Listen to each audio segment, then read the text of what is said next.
안녕하세요. 예, 찬양을 들을 때마다 하나님의 놀라운 사랑 더 알 수 있는 그런 귀한 시간이 되는 것 같습니다. 맞죠? 저만 그렇다라고 생각지는 않습니다. 서로 인사하셨습니까? 대답이 없으시네요. 인사 제대로 안 하신 모양인데요. 사랑한다라는 그 마음을 말로만이 아니라 온몸으로 표현하면서 한번 서로 인사해 보겠습니다.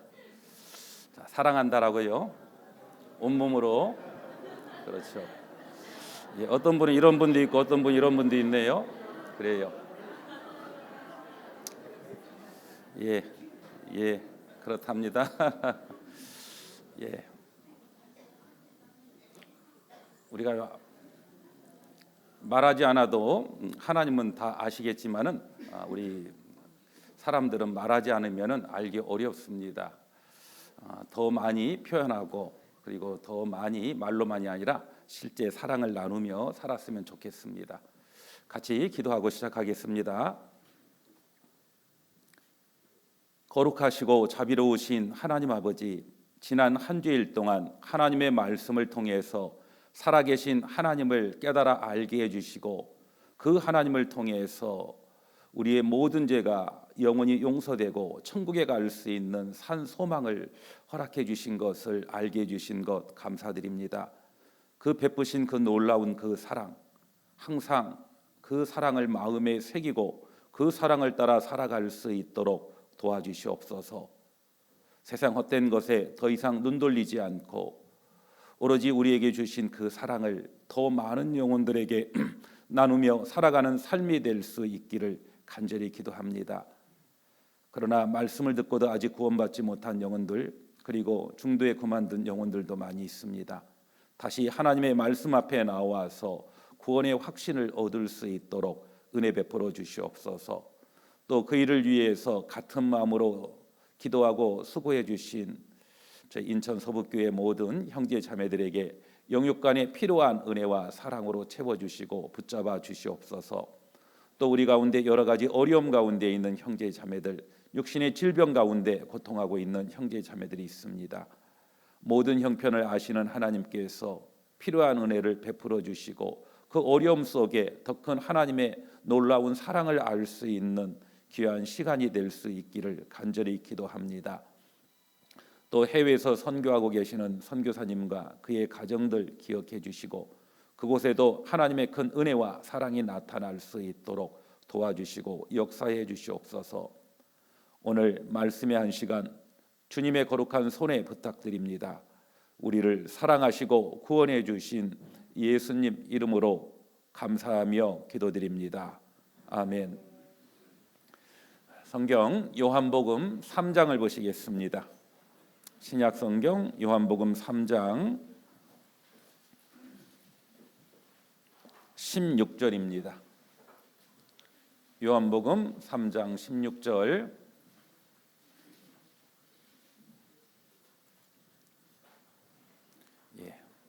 화면을 보셔도 되겠습니다. 요한복음 3장 16절부터 18절까지의 말씀입니다. 한 목소리로 같이 읽어보시겠습니다. 하나님이 세상을 이처럼 사랑하사 독생자를 주셨으니 이는 저를 믿는 자마다 멸망치 않고 영생을 얻게 하려 하심이니라. 하나님이 그 아들을 세상에 보내신 것은 세상을 심판하려 하심이 아니요 저로 말미암아 세상이 구원을 받게 하려 하심이라. 저를 믿는 자는 심판을 받지 아니하는 것이요 믿지 아니하는 자는 하나님의 독생자의 이름을 믿지 아니하므로 벌써 심판을 받은 것이니라. 성경의 가장 중요한 성경을 고르라라고 하면은 요한복음이다라고 말할 수 있습니다. 그리고 그 요한복음 중에 가장 중요한 장은 바로 요한복음 3장이고 그 중에 또 가장 중요한 절은 요한복음 3장 16절입니다. 요한복음 3장 16절에 왜 하나님께서 성경을 주셨고 그리고 그 아들 예수 그리스도를 보내주셨는지를 가장 잘 설명해 주고 있습니다. 그래서 이 말씀은요 요한복음 3장 16절은 얼마나 유명한지요 심지어는 하나님을 믿지 않는 사람도 요한복음 3장 16절을 암송하고 있는 사람이 많이 있어요. 그런데 구원함을 얻었다라고 하는 우리가 모른다라고 하면 안 되겠죠. 그렇죠? 그래서 아주 오래전에요. 그때는 뭐 놀이가 별로 없었잖아요. 그때는 대부분 뭐 있는 기구들을 이용해 가지고 아니면 간단한 것 가지고 뭐 놀고 했는데요. 특별히 우리 어렸었을 때 여자아이들이 고무줄 놀이를 많이 했어요. 고무줄 놀이 아십니까? 예, 고무줄 놀이. 그 고무줄 놀이를 하는데요. 거기에는 반드시 노래를 붙여서 고무줄 놀이를 했던 것 같아요. 그 중에 이 요한복음 3장 16절을 가지고 고무줄 놀이를 했던 걸 제가 봤던 기억입니다. 제가 했다는 뜻이 아닙니다. 예, 저는 고무줄 놀이는 절대 안 했습니다. 예, 고무줄은 끊기는 해봤지만은요. 예, 거기에 보면 요한복음 3장 16절에 이렇게 노래를 부르면서 고무줄 놀이를 했어요. 하나님이 세상을 이처럼 사랑하사 독생자를 주셨으니 누구든지 예수 믿으면 멸망치 않고 영생을 얻으리로다.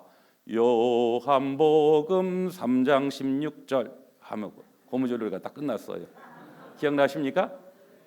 그래요. 좀 나이가 있으신 분들은 다 기억날 거예요. 문제는 무슨 의미인지 모르고 그저 부르기만 했어요.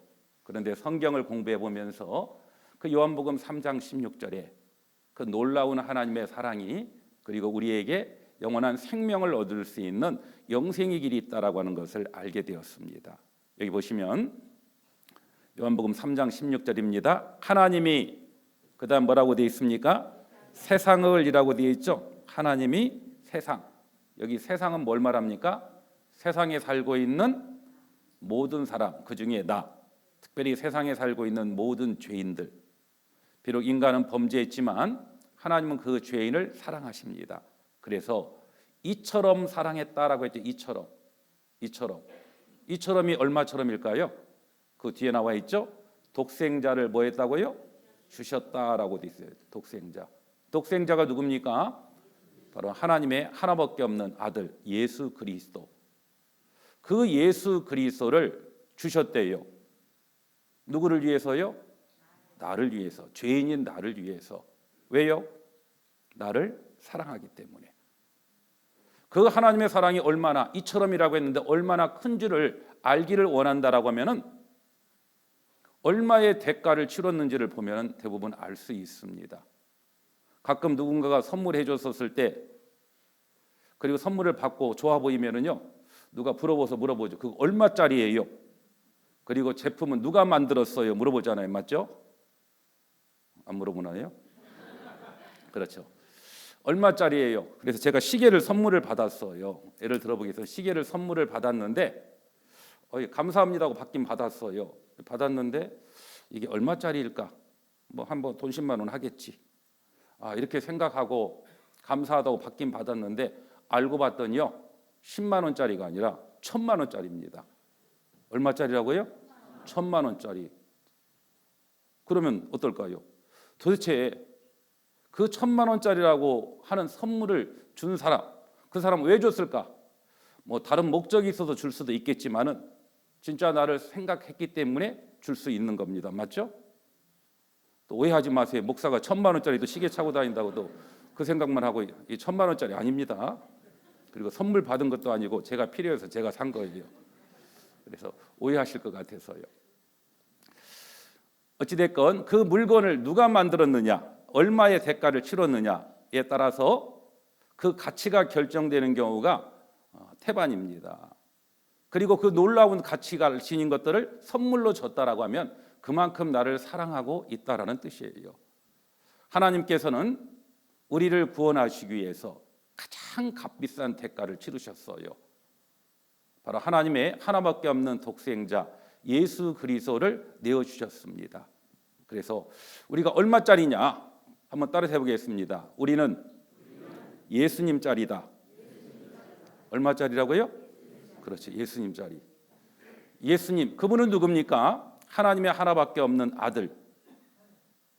바로 그분을 내어주시고 바로 그분의 핏값을 통해서 그 핏값을 치르시고 우리를 구원해 주셨다라는 뜻입니다. 그 소리는 뭐예요? 그만큼 우리를 사랑한다라는 뜻입니다. 그래서 가끔요 이 말씀을 전하다 보면 또 어렸을 때 놀았던 그 놀이가 생각납니다. 우리 집에 애완이 해보셨죠? 예, 우리 집에 애완이 하면 뭐라 그래요? 꽃 찾으러 왔단다라고 이야기하잖아요. 그것처럼 예수님 이 땅에 왜 오셨습니까? 라고 물어보면 예수님이 뭐라고 할까요? 아마 이렇게 이야기할 것 같아요. 짝 찾으러 왔단다. 짝. 우리 인간을 왜 하나님이 창조하셨습니까? 바로 하나님의 사랑의 짝으로 인간을 창조했어요. 그런데 인간은 죄인으로 태어나서 범죄했고 이대로 죽으면 영원한 멸망입니다. 그래서 하나님은 멸망하는 우리 인간을 두고 볼 수가 없었어요. 그래서 하나님은 자신의 하나밖에 없는 아들을 내어주시고 그리고 예수님은 기꺼이 그 사랑의 짝을 위해서 자기 자신을 내어주신 거예요. 바로 하나님이 세상을 이처럼 하나님은 자신의 아들 독생자 예수 그리스도를 내어주셨고 예수 그리스도 그분은 기꺼이 우리를 구원하기 위해서 십자가에 못 박혀 돌아가셨어요. 그리고 말씀합니다. 십자가에서 구원을 완성하신 그 하나님께서 이제 말합니다. 뭐라고요? 요한복음 3장 16절에 이는 저를 뭐라고 되어 있어요? 믿는 자라고 되어 있죠? 뭘 하는 게 아닙니다. 하나님이 우리를 사랑해서 자신의 아들 예수 그리스도를 통해서 우리의 죄를 영원히 용서하셨고 그 용서하신 그 사실을 선물로 주셨어요. 선물로 주신 것을 우리가 믿음으로 받아들일 때 하나님은 그 믿음을 기뻐하시고 그 사람에게 뭘 허락하십니까? 영생을 허락하시는 거예요. 구원을 얻을 수 있는 유일한 길은 예수 그리스도 그분이 하신 일을 믿는 믿음으로만 우리가 구원을 받습니다. 그래서 3장 17절에 보면 하나님이 그 아들을 세상에 보내신 것은 세상을 심판하려 하심이 아니요 저로 말미암아 세상이 누구예요? 세상의 죄인 바로 나 죄인인 나를 구원을 받도록 하기 위해서 그 아들을 세상에 보내셨다라고 되어 있습니다. 그리고 말씀합니다. 저를 믿는 자는 심판을 받지 아니하는 것이오라고 되어 있죠. 이제 믿을 때 더 이상 심판을 받지 않아요. 왜요? 죄에 대한 대가가 다 치러졌기 때문에 그렇습니다. 그러나 반대로 믿지 아니하는 자는 하나님의 독생자 이름을 믿지 아니함으로 벌써 심판을 받은 것이니라. 이제 심판이 작정되어 있는 거예요. 문제는 하나님께서 우리를 구원해 주신 그 사실을 믿느냐 믿지 않느냐라고 하는 것이 중요한 겁니다. 아무리 좋은 선물도요 받아들이지 않으면 자기께 될 수가 없는 거예요. 그 실제로 있었던 그 사건인데요. 그 미국에서 있었던 사건입니다. 1830년인가요? 그때 당시 조지 윌슨이라고 하는 그 사람이 살인죄를 저질렀어요. 그래서 살인죄를 저질렀던 그것 때문에 교수형에 처하게 이제 죽게 된 겁니다. 그런데 조지 윌슨을 알고 있는 많은 사람들이 이제 청원을 했습니다. 그때 대통령이 앤드류 잭슨이라고 하는 대통령인데 조지 윌슨이 살아왔던 환경이 너무 불우했고 그리고 여러 가지 유혹 때문에 살인죄를 저질렀습니다. 살려줬으면 좋겠다라고 많은 사람이 청원을 넣었어요. 그리고 대통령은 그 청원을 받고 사면장을 내렸어요. 살려주기로. 조지 윌슨은 이제 죽을 날만 기다리고 있었잖아요. 그런데 이제 사면장이 내려와 가지고 조지 윌슨 너는 살인죄 때문에 교수형에 처하게 되었는데 대통령 사면장에 의해서 너는 나가도 좋다라고 그렇게 이야기를 해줬어요. 얼마나 기뻤겠습니까? 그렇죠. 죽을 날만 기다리고 있는데 사면장이 내게 도달했으니까. 그런데 문제는 이 조지 윌슨이라고 하는 사람이 그 사면장을 거절하는 거예요.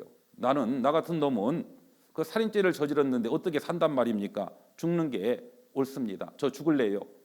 아니 대통령이 사면했으니까 나가도 좋다라고 하는데도요. 죽겠다라고 버티고 있어요.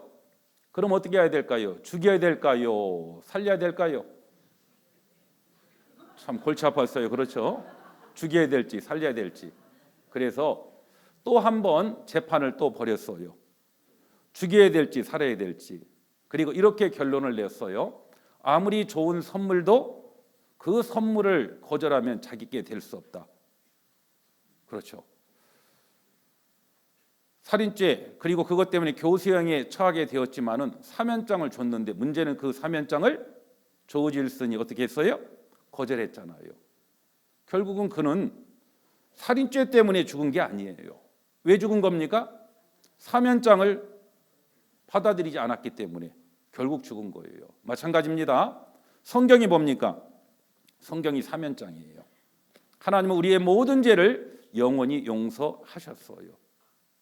그 용서하신 그 사실을 우리가 믿지 않을 때, 받아들이지 않을 때, 그때 그 죄 때문에 심판을 받고 지옥에 가는 거예요. 그래서 이제 우리의 모든 죄가 영원히 용서되었기 때문에 자신의 죄 때문에 지옥에 갈 수 있는 사람은 아무도 없어요.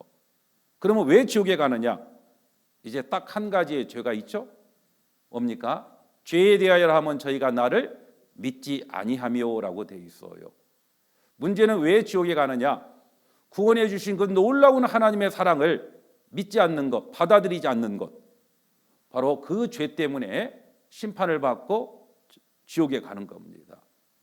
그래서 중요한 건 믿느냐 믿지 않느냐가 중요한 거예요. 그래서 과거에 예수 믿으면 천당 간다는 소리 많이 들었잖아요. 예수 믿으면 천당 간다. 뭘 믿는 겁니까?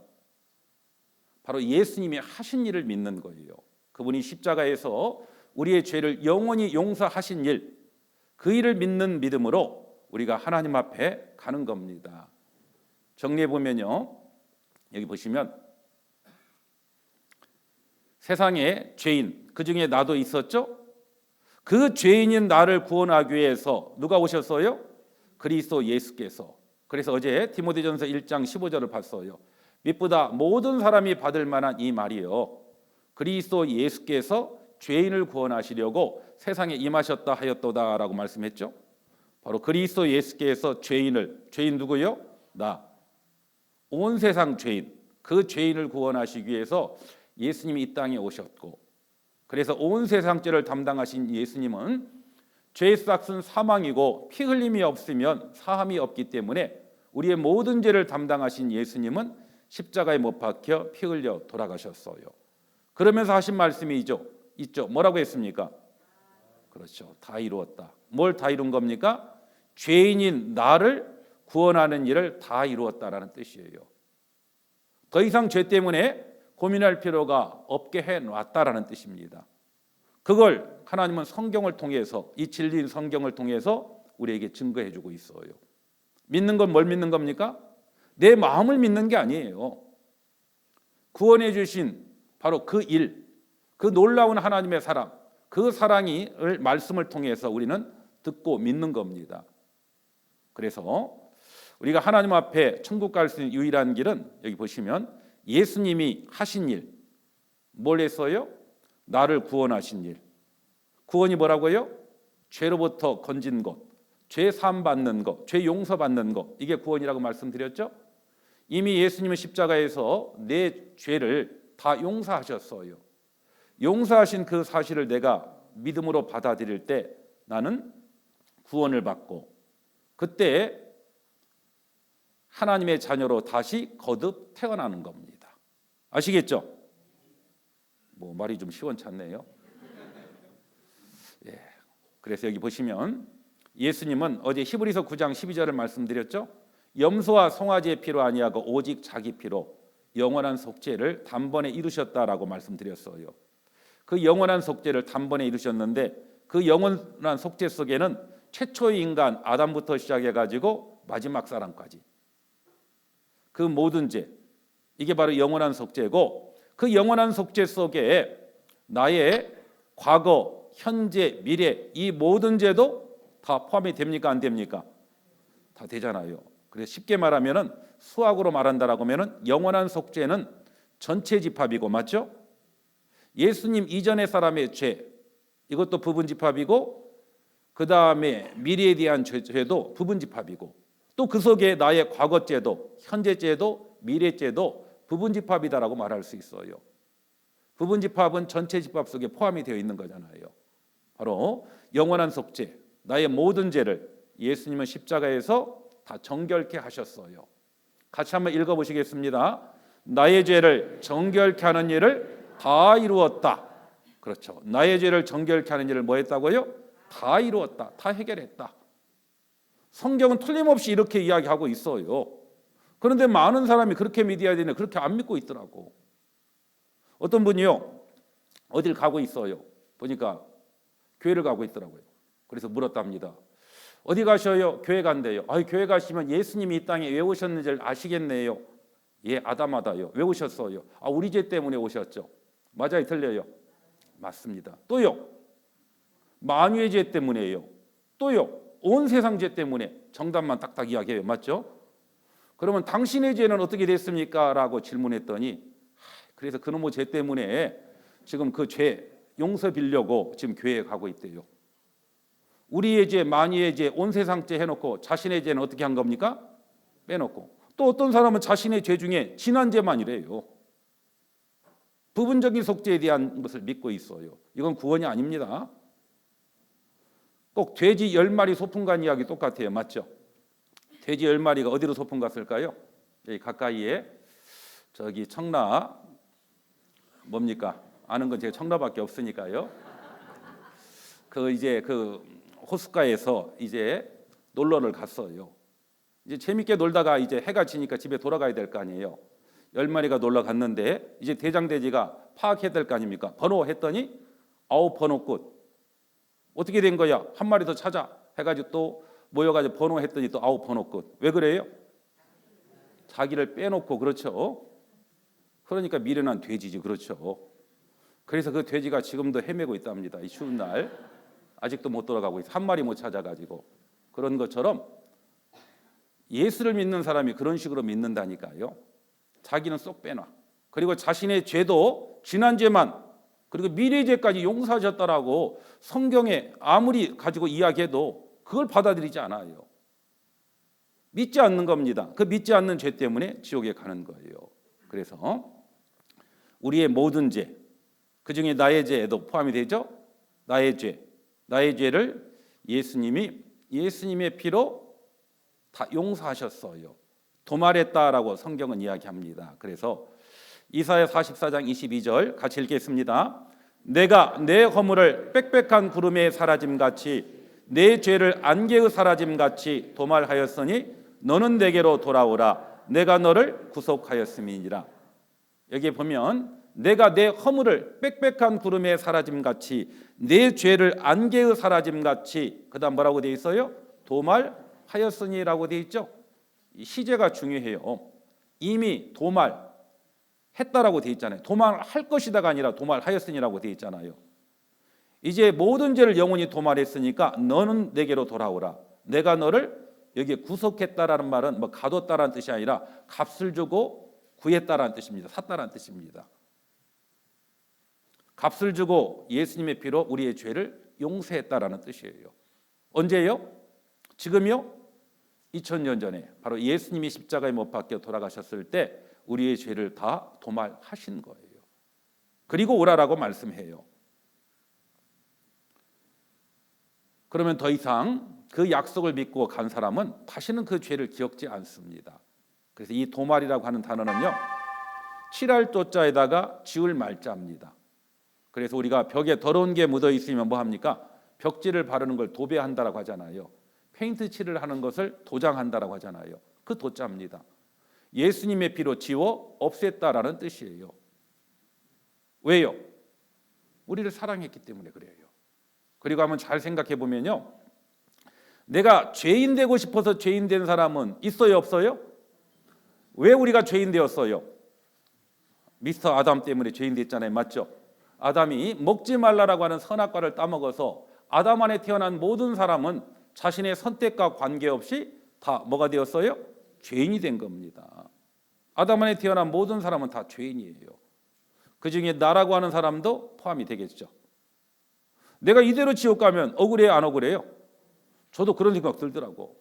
교회 다니면서 아무리 죄에 대해서 다짐하고 바르게 살겠다라고 다짐했지만은 또 그 다음 주면 또 마찬가지고 또 마찬가지고. 그런데 내가 왜 죄를 지었을까? 성경을 배우다 보니까 바로 우리 조상 아담 때문에 내 선택과 관계없이 아담 안에 태어난 모든 사람은 죄인으로 태어났고 죄인이기 때문에 죄를 범할 수밖에 없었어요. 이대로 지옥 가면 어떻게 해야 돼요? 억울하잖아요. 억울하면 어떻게 해야 돼요? 머리에 띠라도 두르고 그렇죠. 하나님 앞에 가서 막 데모라도 해야 될 거예요. 맞죠? 하나님은 그렇게 억울하게 안 하셨어요. 그래서 아담은 죄를 가져왔는데 성경에는 둘째 아담, 마지막 아담이라고 이야기합니다. 누굴요? 예수님을. 왜 예수님을 마지막 아담이라고 하냐면 마지막이라 하는 것은 죄를 끝냈다라고 하는 입장에서 마지막 아담, 아담이란 말은 사람이란 뜻이에요. 그리고 둘째 아담이라고 말씀하는 이유는 이제 새로운 시작을 이야기하는 겁니다. 예수님을 통해서. 그래서 첫째 아담은 죄를 가져왔고 둘째 아담, 마지막 아담 예수님은 십자가에서 모든 사람의 죄를 영원히 다 용서하셨어요. 그 중에 나의 죄도 다 용서하셨죠? 이제 아담 때문에 죄인 되었지만은 그 죄는 예수님이 십자가에서 대가를 다 치르신 거예요. 그 죄 때문에 더 이상 지옥 갈 일은 있어요, 없어요? 없다라는 뜻이에요. 그리고 이제 구원을 완성하시고 완성된 구원을 이 성경을 통해서 우리에게 증거해 줍니다. 주 예수를 뭐 하라고요? 믿으라. 믿음으로 받아들이면 바로 그 사람은 하나님의 자녀가 되는 겁니다. 더 이상 죄에 대한 심판이 있어요, 없어요? 없다라는 뜻입니다.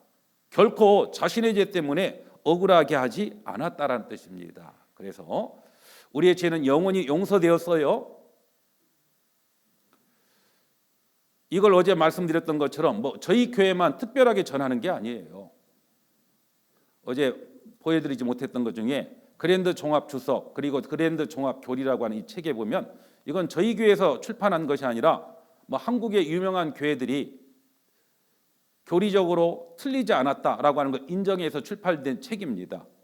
여기 보면 한국의 유명한 목사들은 다 들어가 있어요. 거기에 보면 이 구원론의 중에서 이런 게 있어요. 여기 보시면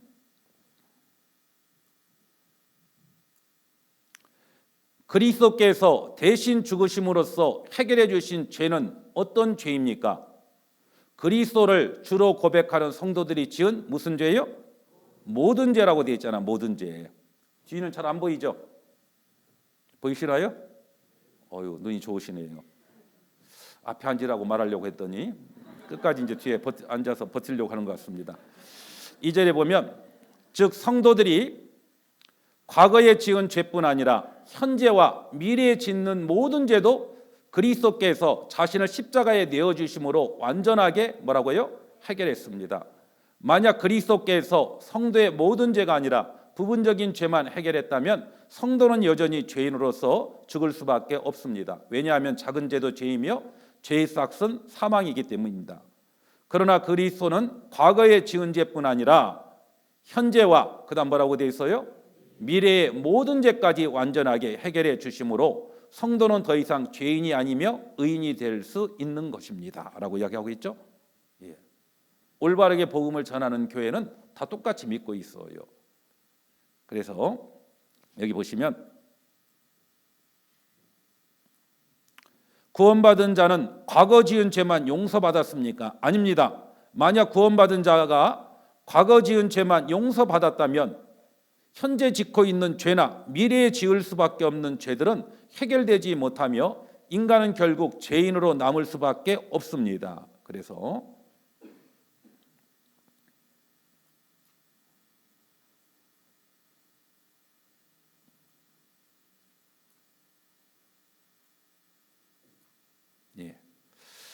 따라서 과거 지은 죄에 대한 용서는 구원을 완전하게 설명하는 것이 되지 못합니다. 구원은 과거의 죄뿐 아니라 현재와 미래에 지을 죄까지 완전히 용서하는 것입니다. 이런 까닭으로 구원받은 자인 성도는 죄인의 신분에서 완전히 벗어나 의인의 신분을 가질 수 있으며 죄의 형벌인 죽음에서도 완전히 해방되는 것입니다. 그리스도의 십자가의 대속의 공로로 미래의 죄까지 완전히 해결해 주시는 하나님의 사랑은 실로 한없이 크다고 할 수밖에 없습니다. 그렇죠. 우리의 모든 죄를 하나님은 영원히 용서하셨어요. 여기 보면 여기 스펄전 전도 설교라고 되어 있는데요. 가장 유명한 설교자가 바로 찰스 스펄전입니다. 바로 그분은 침례교회 목사인데요. 그분이 이 전도하면서 이 복음에 대한 내용을 이렇게 설명하고 있어요. 여기 보시면 이 믿음은 구원의 한 부분이 아니라 완전한 온전한 구원 전체를 위해 항상 그리스도께서 행사되어야 된다는 사실을 정말 유의합니다. 무수한 사람들이 주 예수님은 과거의 죄를 용서하시는 데 필요할 뿐으로 미래의 구원을 위해서는 그분을 믿을 수 없다라고 생각합니다. 그들은 지나간 날들에 대해서는 믿지만 다가올 날들에 대해서는 믿지 않습니다. 그러나 이런 부분적인 구원을 그리스도의 사역으로 말하고 있는 성경 구절은 있다 없다요? 없다라고 되어 있어요. 그분은 우리의 모든 죄를 담당하셨거나 아니면 전혀 담당하지 않으셨거나 둘 중에 하나입니다. 그분은 단번에 우리를 구원하시든지 아니면 전혀 구원을 못하십니다. 그분의 죽으심은 절대로 다시 반복될 수 없고 그분은 신자의 미래의 죄를 위해서도 대가를 치르셨습니다 라고 이야기합니다.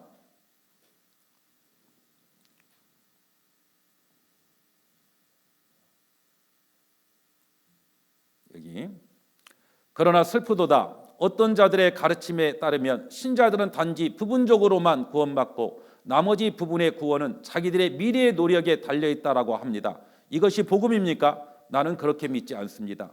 참된 신학은 전체 구원을 위해 그리스도를 온전히 신뢰하는 것입니다. 많은 개종자들이 실제로 영원한 구원을 위해 예수를 믿어야 한다고 가르침을 받지 못하기 때문에 타락함으로써 단지 일시적 회심으로 끝나고 마는 것은 얼마나 놀랍습니까?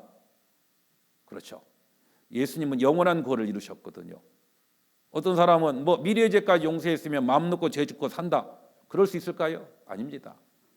오히려 그 놀라운 사랑을 깨달아 안 사람은 앞으로의 삶도 더 거룩하게 깨끗하게 올바르게 살아갈 수가 있는 거예요. 그래서 이 복음은 뭐 침례교나 장로교나 감리교나 성결교나 구원받은 구원의 간증은 다 똑같을 수밖에 없어요. 왜요? 구원이 뭡니까? 예수님이 십자가에서 완성하신 그 일. 그 일은 다 똑같을 수밖에 없는 거예요. 그래서 성경에 보면 일반으로 얻은 구원이라고 했거든요. 구원은 뭐 시대에 따라서 상황에 따라서 교파에 따라서 구원이 다른 건 아닙니다. 바로 구원은 예수님이 십자가에서 완성하신 그 사실을 믿을 때 그때 모든 사람은 다 구원을 받는 거예요. 그리고 이 구원이 중요했기 때문에요. 성경 곳곳에는 그 복음에 대해서 다양한 모습으로 설명해주고 있어요. 왜요? 하나님은 모든 사람이 구원받기를 원하잖아요. 그래서 어떤 사람은 나는 죄가 너무 많아서 구원 못 받는다. 나는 아니다라고 생각할 것 같아서 하나님은 다양하게 복음을 설명해주고 있어요. 그 복음의 말씀을 몇 구절 보겠습니다. 여기 보시면 이사야 38장 17절 같이 읽겠습니다. 보옵소서 내게 큰 고통을 더하신 것은 내게 평안을 주려 하심이라. 주께서 나의 영혼을 사랑하사 멸망의 구덩이에서 건지셨고 나의 모든 죄는 주의 등 뒤에 던지셨나이다. 여기 보면 주께서 나의 영혼을 사랑하사 멸망의 구덩이에서 건지셨고 그 다음에 나의 무슨 죄라고 되어 있나요? 모든 죄라고 되어 있죠. 나의 모든 죄. 나의 모든 죄는 등 뒤에 던지셨다라고 되어 있습니다. 예를 들어 한번 설명해 보겠습니다. 나의 모든 죄라고 했는데요. 이 가방 온 세상 죄라고 생각해 보지. 이 가방 새카맣잖아요. 소품 준비하느라고 힘들었습니다. 이 온 세상 죄, 그 온 세상 죄, 그 죄 속에 나의 죄가 포함되어 있잖아요. 나의 죄 속에 나의 모든 죄라고 했으니까 예를 들어 이 성경 두껍잖아요. 이제까지 많은 죄 졌죠. 모든 죄 속에 지금까지 살아오면서 지었던 죄, 과거 죄는 포함되어야 한대요. 예, 세상 죄 속에 포함이 되죠. 맞죠? 그리고 현재 짓는 죄는 포함될까요? 안 될까요? 포함이 됩니다. 이 죄도 포함이 되고. 그리고 또요. 내가 앞으로 살면서 죄 져야 안 져요? 죄 져야 안 져요? 예, 죄 짓죠. 이게 나의 미래죄라고 한번 생각해 보죠. 이게 나의 무슨 죄예요? 나의 모든 죄. 이 가방 속에 온 세상 죄 속에 나의 모든 죄 속에는 나의 지난죄, 현재죄, 미래죄도 포함이 된다는 뜻이에요. 이 모든 죄를 어떻게 했다고요? 주의 등 뒤에 던졌대요. 뒤에 등 뒤에 던졌다라는 뜻은 본다라는 뜻이에요, 안 본다라는 뜻이에요? 안 본다라는 뜻이야.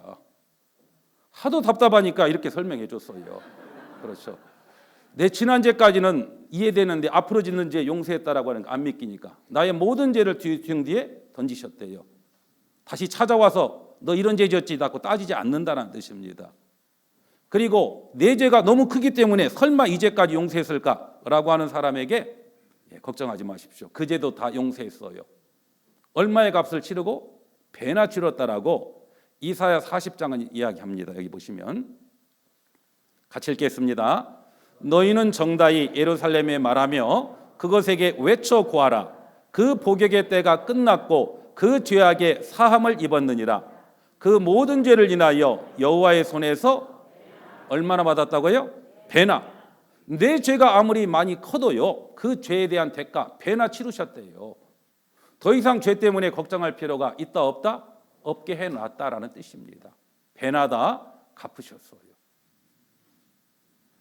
왜 배나 우리의 모든 죄를 다 용서하셨을까요? 이유가 뭘까요? 우리가 불쌍해서요? 물론 우리가 불쌍해서 구원하신 건 맞아요. 그러나 더 궁극적인 이유가 있습니다. 이사야 43장 25절 같이 읽겠습니다. 나 곧 나는 나를 위하여 내 허물을 도말하는 자니 내 죄를 기억지 아니하리라.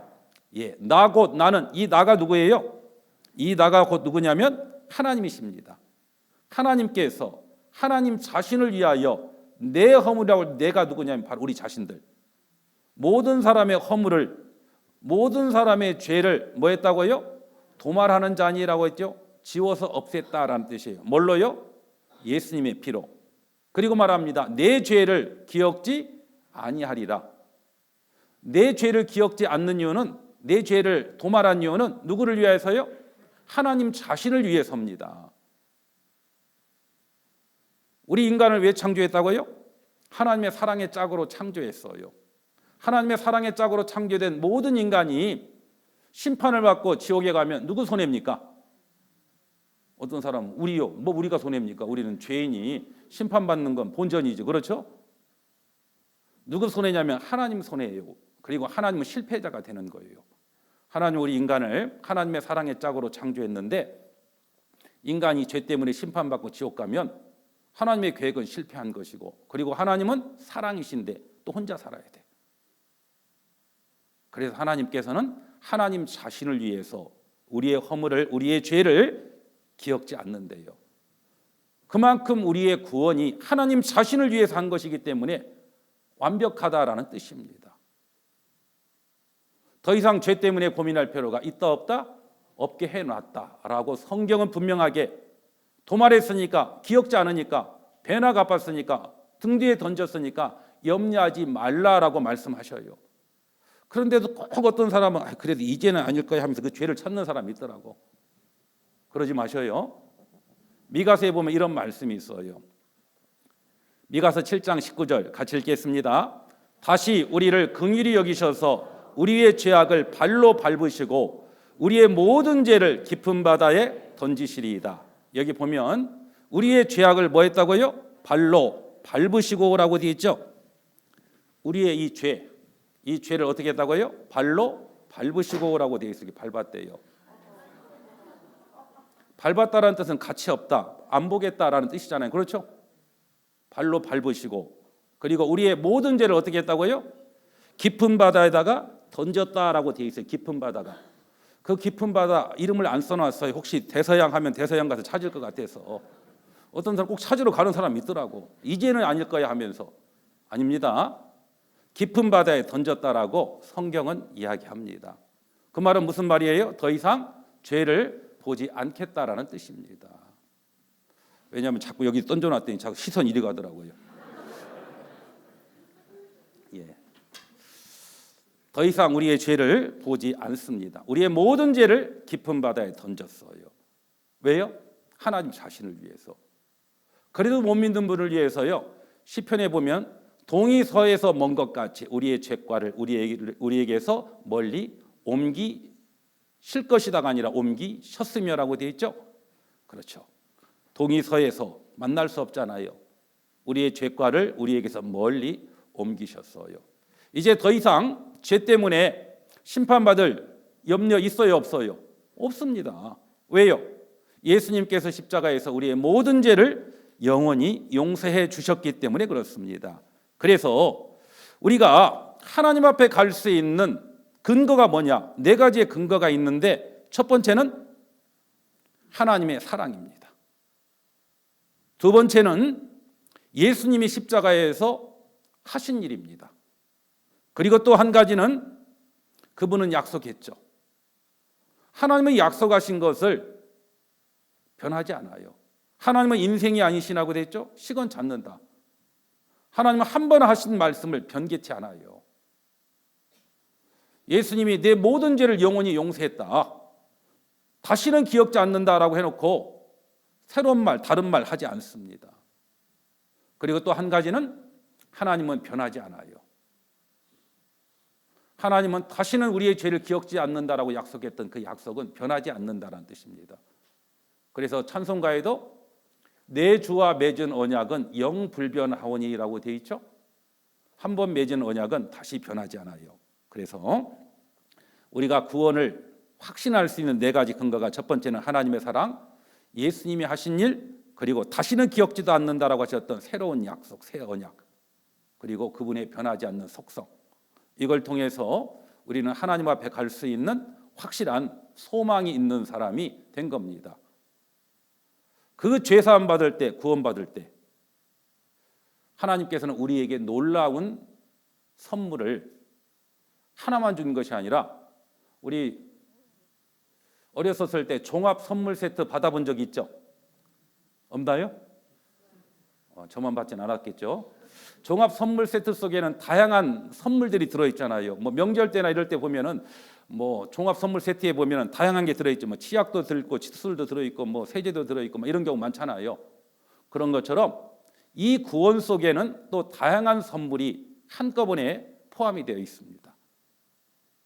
그 구원의 의미를 한번 생각해 보죠. 여기 보시면 구원의 의미, 구원 속에 담긴 선물이 무엇인지, 첫 번째는 죄 사함 받았다라고 되어 있습니다. 구원이 뭐라고요?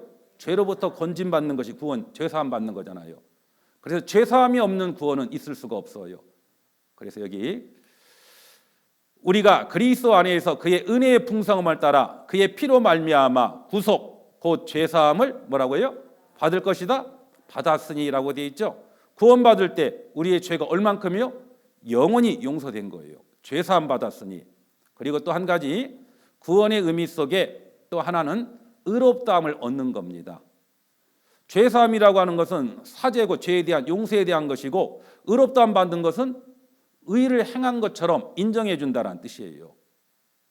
우리는 죄밖에 지은 것이 없는데 예수님이 하신 일을 믿을 때 우리는 하나님 앞에 의롭다함 받습니다. 의인이 된다는 뜻이에요. 그래서 로마서 3장에 보면 이런 말씀이 있습니다. 그러므로 율법의 행위로 그의 앞에 의롭다 하심을 얻을 육체가 없나니 율법으로는 뭐라고요? 죄를 깨달음이니라. 하나님이 율법을 주신 이유는 하나님 앞에 죄인이다 라고 하는 걸 깨닫도록 하기 위해서 율법을 줬다라고 어제 말씀드렸죠. 그래서 누구도 율법을 지켜서 의롭다함을 얻을 수 있는 사람은 아무도 없어요. 그래서 이제는 율법 외에 하나님의 한 의가 나타났으니 율법과 선지자들에게 증거를 받은 것이라. 곧 뭐라고요? 예수 그리스도를 뭐라고요? 믿음으로 말미암아 모든 믿는 자에게 미치는 하나님의 의인이 차별이 없느니라. 모든 사람이 죄를 범하였음에 하나님의 영광에 이르지 못하더니, 그렇죠? 하나님의 영광이 가득한 곳이 어디입니까? 천국. 죄인이기 때문에, 죄를 범했기 때문에 천국에 갈 수가 없었어요. 그런데 그리스도 예수 안에 있는 구속이 받고 죄사함이라고 했잖아요. 구속, 곧 죄사함. 죄사함을 받을 때 이제 그 사실을 믿는 그 사람에게는 구속으로 말미암아 하나님의 은혜로 값없이 뭐라고요? 의롭다 하심을, 그다음 뭐라고 되어 있어요? 얻을 자입니까? 얻은 자입니까?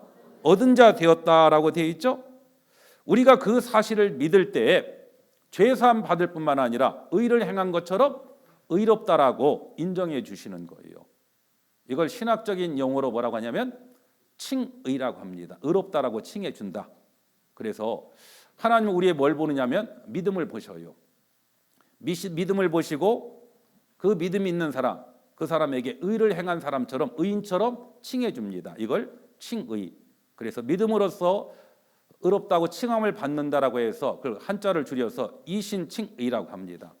그리고 반대로 의롭다함을 얻은 입장에서는 우리를 그걸 이신득의라고 얻을 득자를 써서, 그래서 예수님이 우리의 모든 죄를 영원히 용서하셨다라고 하는 것을 믿는 사람은 더 이상 죄인이 아니라 뭐라고요? 뭐라고요? 의인. 한번 서로에게 이야기해 보십시오. 형제님은 자매님은 못 볼 사람이 한번 서로 바라보세요. 한번. 형제님은 자매님은 의인입니다. 뭐라고요? 의인처럼 보이시죠? 보여요 진짜? 뭘 의인처럼 보여요? 다 한 성격하게 생겼잖아요. 맞죠? 과거에 나한테 험한 소리 했던 것도 생각나고 맞죠? 그래요. 의인처럼 보이지는 않을지라도 하나님 앞에 의인인 거예요. 신분적으로. 그래서 우리가 믿을 때 하나님 앞에 우리의 뭘 보느냐? 믿음을 보시고 죄를 용서해 주실 뿐만 아니라 의를 행한 사람처럼 의인으로 인정해 주는 거예요. 그래서 우리 기도할 때 더 이상 이 죄인 이럴 필요 없어요. 왜? 그 죄는 영원히 용서되었잖아요. 이제 우리는 하나님 앞에 뭐가 된 겁니까? 의인이 된 거예요. 물론 신분적으로는 의인이지만 상태는 아직 안 상태입니다. 혹시 안 상태 아셔요? 예, 안 상태 목사님. 예. 우리 안 상태 목사님 들으면 저한테 쫓아올 것 같은데. 예. 안 상태 목사님 그런 의미가 아니라 부정적인 안이 아니라 알고 있는 상태라는 말입니다. 해석하기 나름이죠. 어찌 됐건 우리는 신분적으로는, 그래서 우리의 신분, 우리의 포지션은 의인이고, 또 그 다음에 상태는, 컨디션은 아직도 죄의 기질을 가지고 있다라는 뜻이에요. 그러나 우리가 하나님의 자녀인 것은 틀림없습니다. 의인이라야 하나님 앞에 갈 수 있잖아요. 어떻게 의인이 되었습니까? 바로 우리가 믿을 때 하나님 앞에 의인이 된 거예요. 그래서 우리는 구원을 받을 때 그의 믿음을 보시고 우리는 의롭다함을 얻은 거예요. 그 다음에 세 번째는 다시 하나님의 자녀로 태어난 겁니다. 거듭난 거죠. 그래서 어떻게 거듭나느냐? 믿음을 통해서 거듭납니다. 그래서 디도서 3장에 보면은 우리를 구원하시되 우리의 행한 바 의로운 행위로 말미암지 아니하고라고 되어 있죠. 오직 그의 긍휼하심을 좇아 중생의 씻음과 성령의 새롭게 하심으로 하셨다라고 되어 있죠. 우리가 구원을 받는 건 우리가 의로운 삶을 살아서 구원을 받은 게 아니에요. 주님이 주신 그 놀라운 그 사랑을 받아들일 때, 그때 우리는 다시, 중생이 뭐냐면 이 중자가 무거울 중이라고도 쓰기도 하지만 다시 중자라고 씁니다. 다시 하나님의 자녀로 태어나는 거예요. 그래서 요한복음 1장 12절을 어제 찾았어요. 영접하는 자, 곧 그 이름을 믿는 자들에게는 이라고 했죠. 하나님의 자녀가 되는 권세를 주셨다라고 했잖아요.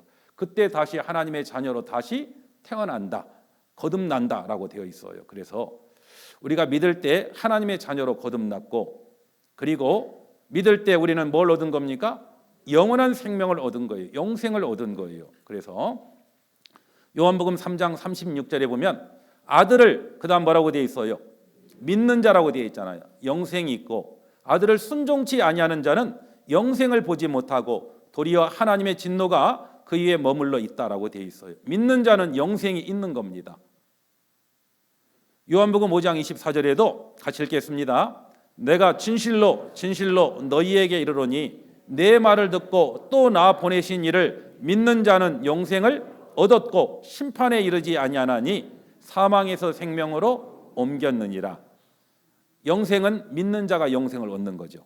이제 사망에서, 지옥 갈 운명에서 천국 갈 운명으로 옮길 것이다가 아니라 시제가 옮겼느니라라고 되어 있잖아요. 그리고 한 번 구원받은 사람은 다시는 이뤄질 염려가 없어요. 요한복음 10장 28절 29절 같이 읽겠습니다.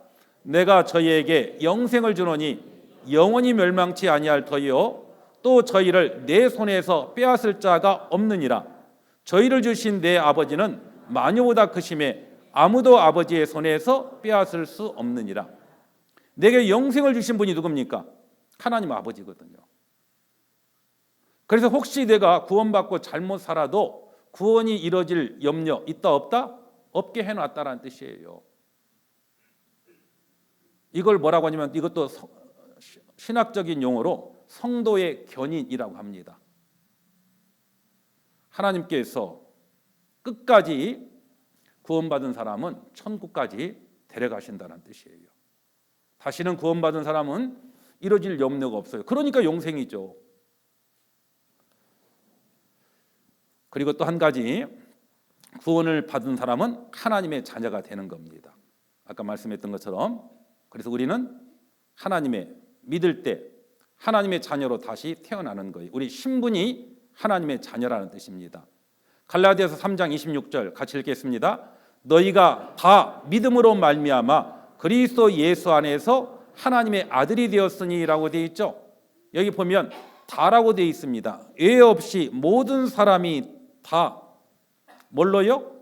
믿음으로 말미암아 하나님의 아들이 되었다라고 되어 있어요. 이거 될 것이다가 아니라 여기도 되었으니라고 되어 있죠. 우리가 믿을 때 우리는 하나님의 아들이 되었습니다. 하나님의 아들이라고 하는 신분을 얻었기 때문에요, 이제 하나님이 주신 아들은 부모의 모든 것을 이어받을 수 있는 그런 상속자가 되었다는 뜻이잖아요. 그런 축복을 받을 수 있는 위치에 있게 되었다라는 뜻입니다. 그리고 또 한 가지, 구원을 받았다라고 하는 의미 속에는 뭐가 있냐면 성령을 받았다라고 하는 의미도 담겨져 있습니다. 성령. 그래서 사도행전 2장 38절에 보면 죄 사함을 얻으라 그리하면 성령을 선물로 받으리니라고 되어 있죠. 죄 사함을 얻을 때 그때 성령께서 내 안에 들어와 계시는 거예요. 성령. 에베소서 1장 13절에도 그 안에서 너희도 진리의 말씀 곧 너희 구원의 복음을 듣고 그 안에서 또한 그 다음 뭐라고 되어 있어요? 믿어 약속의 성령으로 인치심을 받았으니, 우리가 믿을 때 구원의 복음을 듣고 그 사실을 믿을 때 약속의 성령께서 너는 내 아들이다라고 인을 친다, 도장을 친다라는 뜻이에요. 그래서 성경에 보면 삼위의 하나님이 나옵니다. 성부 하나님, 성자의 하나님, 성령의 하나님. 그래서 성부의 하나님은 아담과 하와가 먹지 말라라고 하는 선악과 따먹을 줄 아셨을까요? 모르셨을까요? 아셨죠. 선택은 누가 한 겁니까? 인간 각자가 미리 아셨다라고 해서 그걸 애지라고 하죠. 그런데 인간이 먹지 말라라고 하는 선악과를 따먹고 이제 지옥에 갈 수밖에 없는 운명이 걸 알게 되고, 하나님은 미리 정하신 게 있어요. 예정하신 게 있어요. 뭘요? 예수 그리스도. 그리고 그분을 통해서 우리의 죄를 영원히 용서하실 것을 예정하셨어요. 그래서 성부의 하나님은 구원을 예정하셨고, 그리고 예정하신 그 일을 이루러 오신 분이 누굽니까? 바로 예수 그리스도고, 그래서 성자의 하나님 예수님은 십자가에서 우리의 모든 죄를 영원히 용서하셨잖아요. 구원을 완성하신 겁니다. 그리고 성령의 하나님은 하나님이 계획하시고 예수님이 완성하신 그 복음을 믿게 해주시는 분이 바로 누구냐? 바로 성령입니다. 성령. 그런데 많은 사람들이 성령에 대해서 오해를 하고 있어요. 요한복음 15장 26절 같이 읽겠습니다. 내가 아버지께로서 너희에게 보낼 보혜사 곧 아버지께로서 나올 진리의 성령이 오실 때 그가 나를 증거하실 것이요 라고 되어 있죠. 성령이 왔다라고 하는 가장 확실한 증거가 뭐냐? 이 보혜사 곧 아버지께로서 나오실 진리의 성령이라고 되어 있잖아요.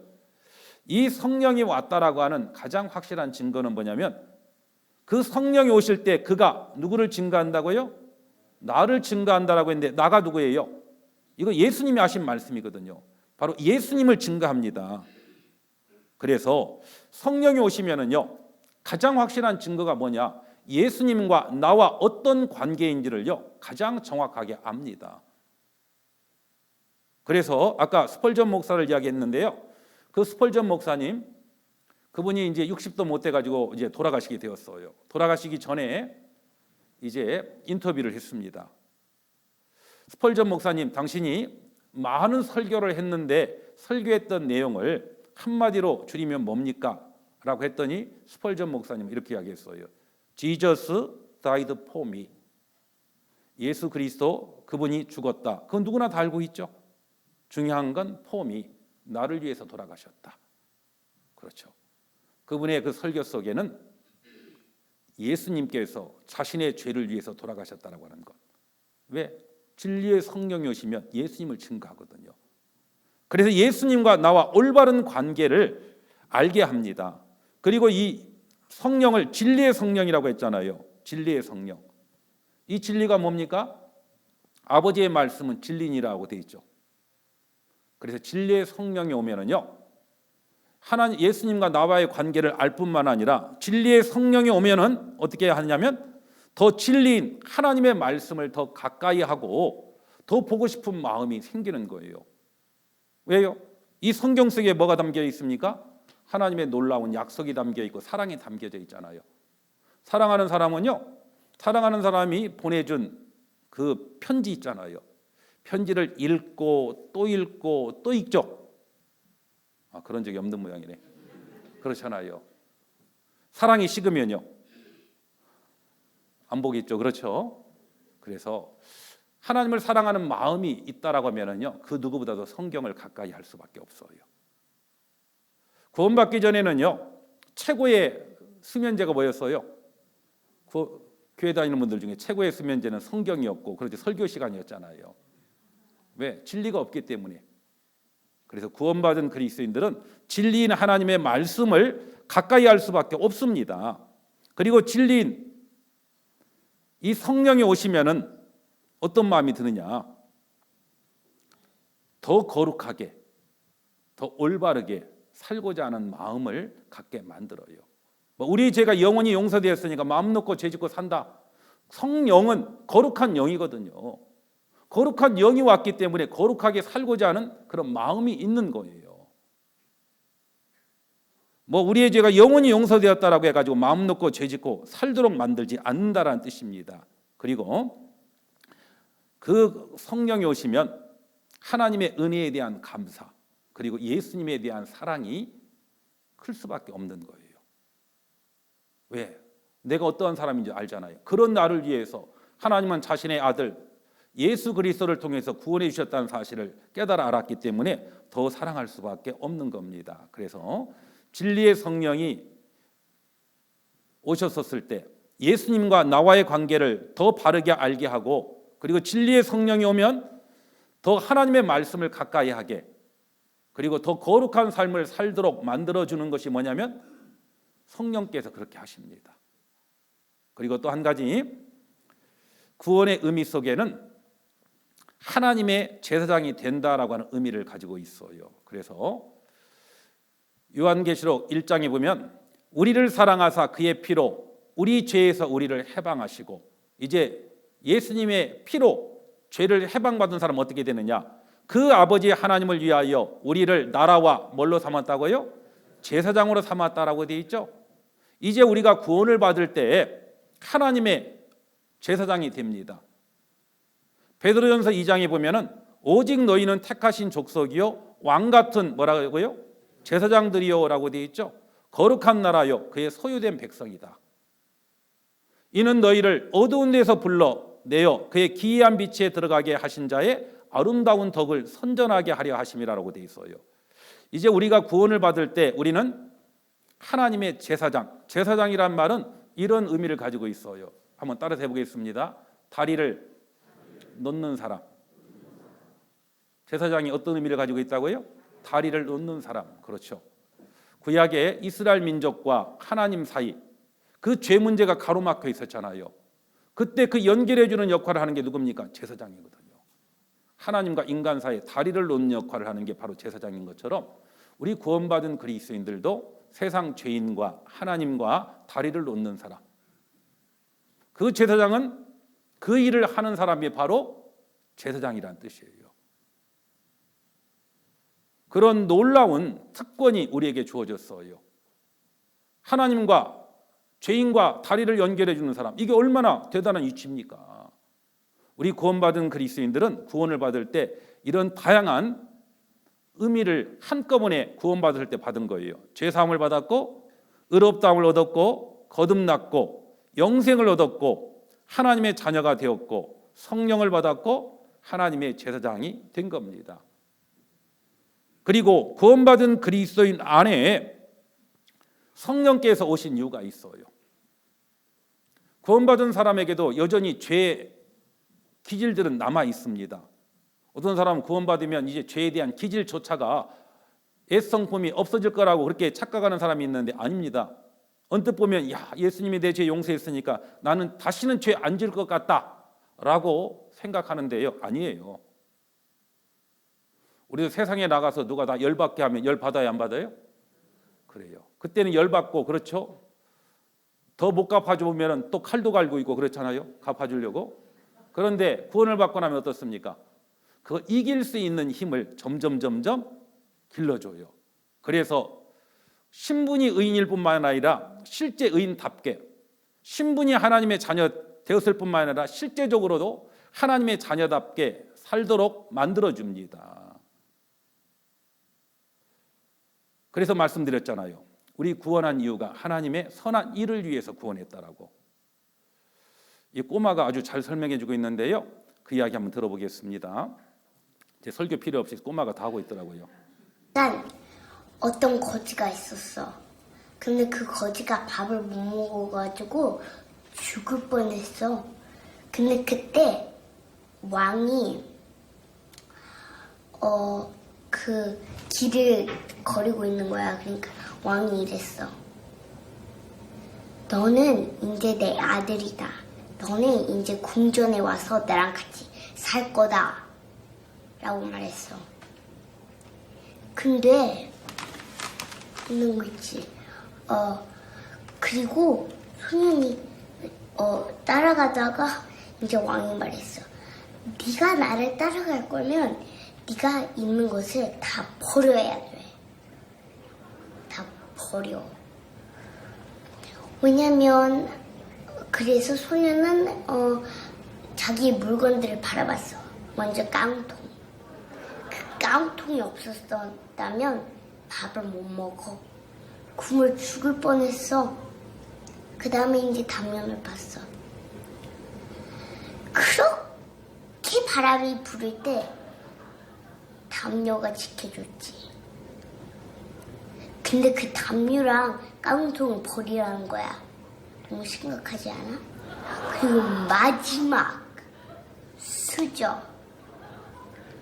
수저는 제일 아끼는 거였어. 수저가 없었으면 밥도 못 먹었을 거야. 수저를 가장 좋아했어. 근데 그거를 다 버려.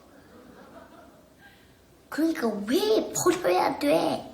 그냥 나랑 같이 궁궐에 갖고 가면 안 되냐고. 근데 왕의 생각 아니면 말은 바뀌지 않아. 안 돼. 다 버려야 돼. 아니면 넌 아직도 거지로 살 거야? 아니면 나랑 같이 와서 궁궐에서 살 거야? 이거 다 버리라니까.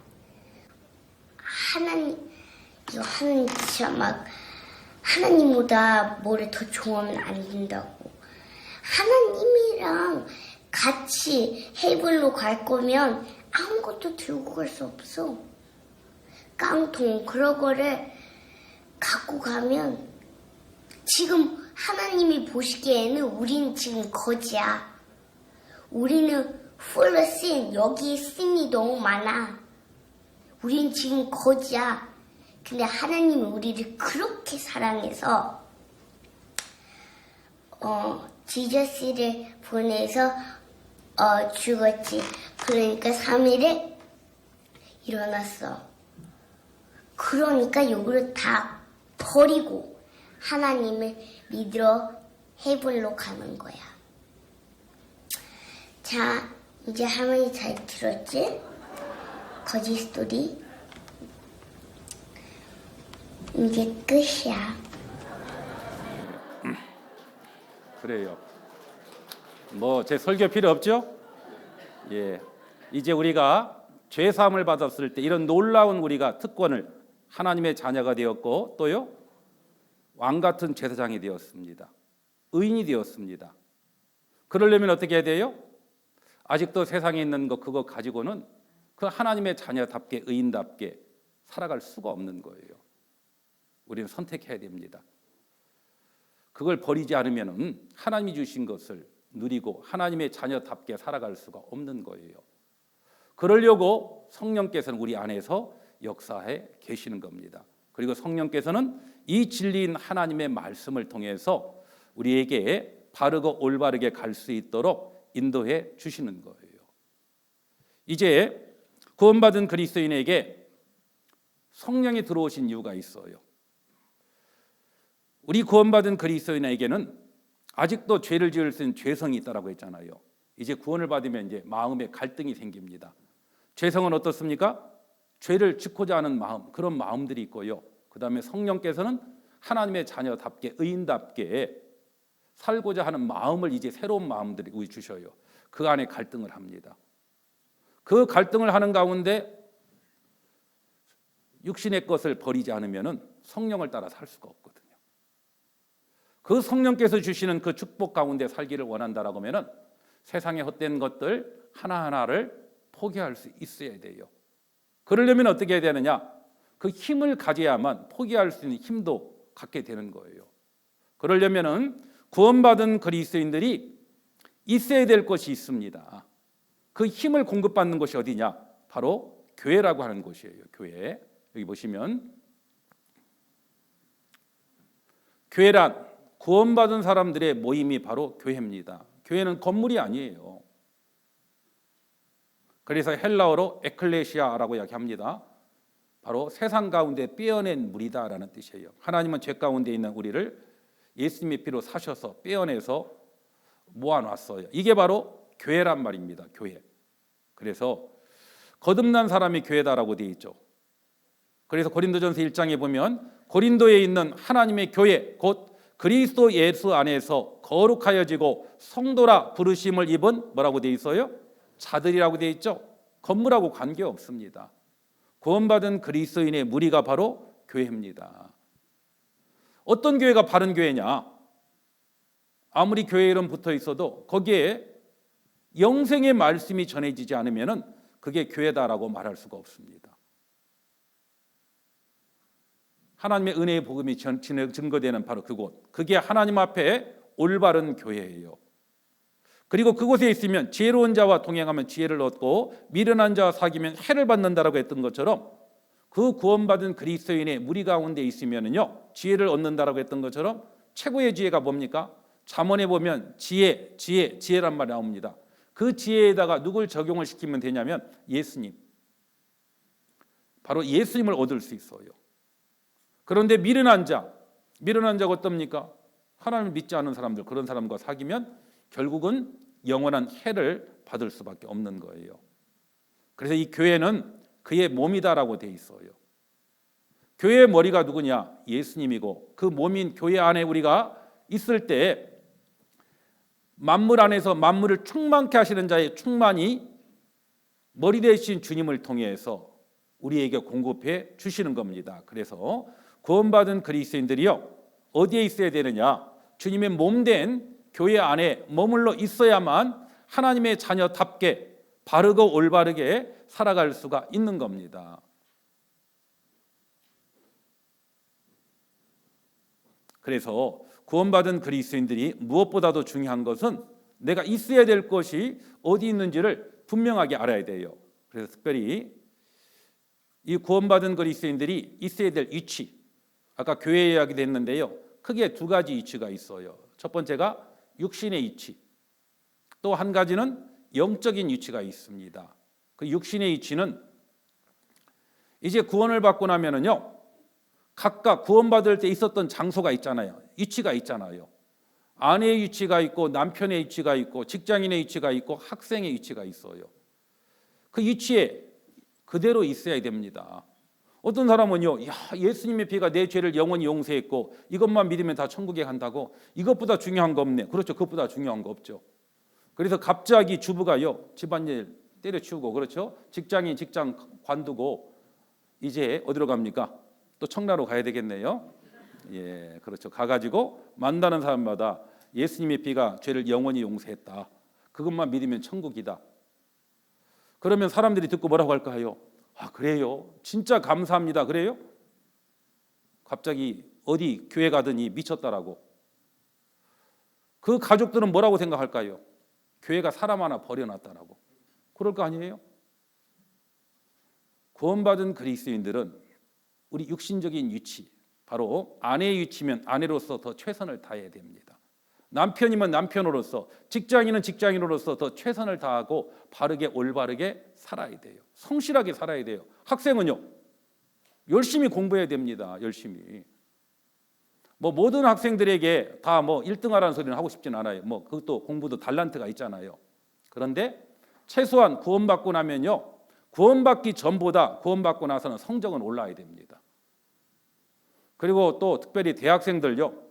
대학생들 저는 아르바이트 하는 거 저 별로 안 좋아합니다. 아르바이트 왜 해요? 진짜 부모님이 어려워서 학비가 필요해서 해야 될 사람도 있겠죠. 자기가 원하는 거 살려고 합니다. 그러지 마시고요. 어떻게 해야 돼요? 그 시간이 있으면 열심히 공부하세요. 장학금 받으면 될 거 아니에요, 맞죠? 그러면 아르바이트 안 해도, 그리고 충분히 좋은 성적이 나오면요, 요즘 취업하기 어렵다라고 해도요, 그 사람은 어떻습니까? 취업하는데 문제 안 돼요. 맞잖아요. 요즘 뭐 대학생들 중에 자꾸 휴학해가지고 졸업을 미루는 경우 있는데 그것도 별로 합당하지 않다라고 생각합니다. 뭐 미룬다라고 해결돼요? 물론 어떤 특별한 목적이 있어서 그래야 되는 분들 혹시 있을 수 있겠죠. 그런데 학창 시절에, 학생 시절에 열심히 최선을 다해서 공부해 보세요. 그러면요, 구원받기 전에 공부 못했던 친구가 열심히 공부해가지고 성적이 푹푹 오르면은요, 그 친구들 엄마가 뭐라고 할까요? 야, 그 친구 사귀어라라고 할 거예요. 그 친구가 왜 이렇게 바뀌었대? 교회 가서, 인천 서북교회 가서 말씀을 듣고 구원받더니 바뀌었대. 그럼 그 친구 한번 같이 가서 말씀 들으라고 할 거예요. 그래서 구원받은 그리스도인들은 각각 육신의 위치를 지켜야 돼요. 그리고 그곳에서 너희는 세상의 빛이요 소금이라고 했던 것처럼 빛처럼 바르고 올바르게 성실하게 학생은 더 열심히 공부하는 모습을 보여줘야 될 겁니다. 물론 직장 중에 구원받기 전에 뭐 합당치 못한 직업들 있죠. 뭐 술을 판다든지 뭐 이런 쪽의 일은 당연히 바꿔야 되겠죠. 그리고 구원을 받고 나면 이제 직장 안에서나 이럴 때 과거와 다르게 여러 가지 어려움이 있을 수 있어요. 왜냐하면 구원받은 그리스도인들은 바르고 올바르게 살려고 하면은 마귀가 가만 안 두고 세상에 가만 안 두잖아요. 저도 직장 생활할 때 힘들었던 것은요, 뭐 일보다는 더 힘들었던 게 회식이 힘들었어. 왜냐하면 회식 자리에 가면 뭐가 돕니까? 뭐 요즘이야 좀 덜하다고 하더라고요. 뭐 술 먹고 막 이런 것들이 뭐 술잔이 돌아오는데 저 안 마시는데 왜 안 마셔요? 제가 하나님을 믿기 때문에 안 마십니다. 하나님 믿는 사람 다 마시던데 저기 옆에 있는 누구도 어느 교회 집사라고 하는데 잘만 마시더라. 저분은 또 장로님이야.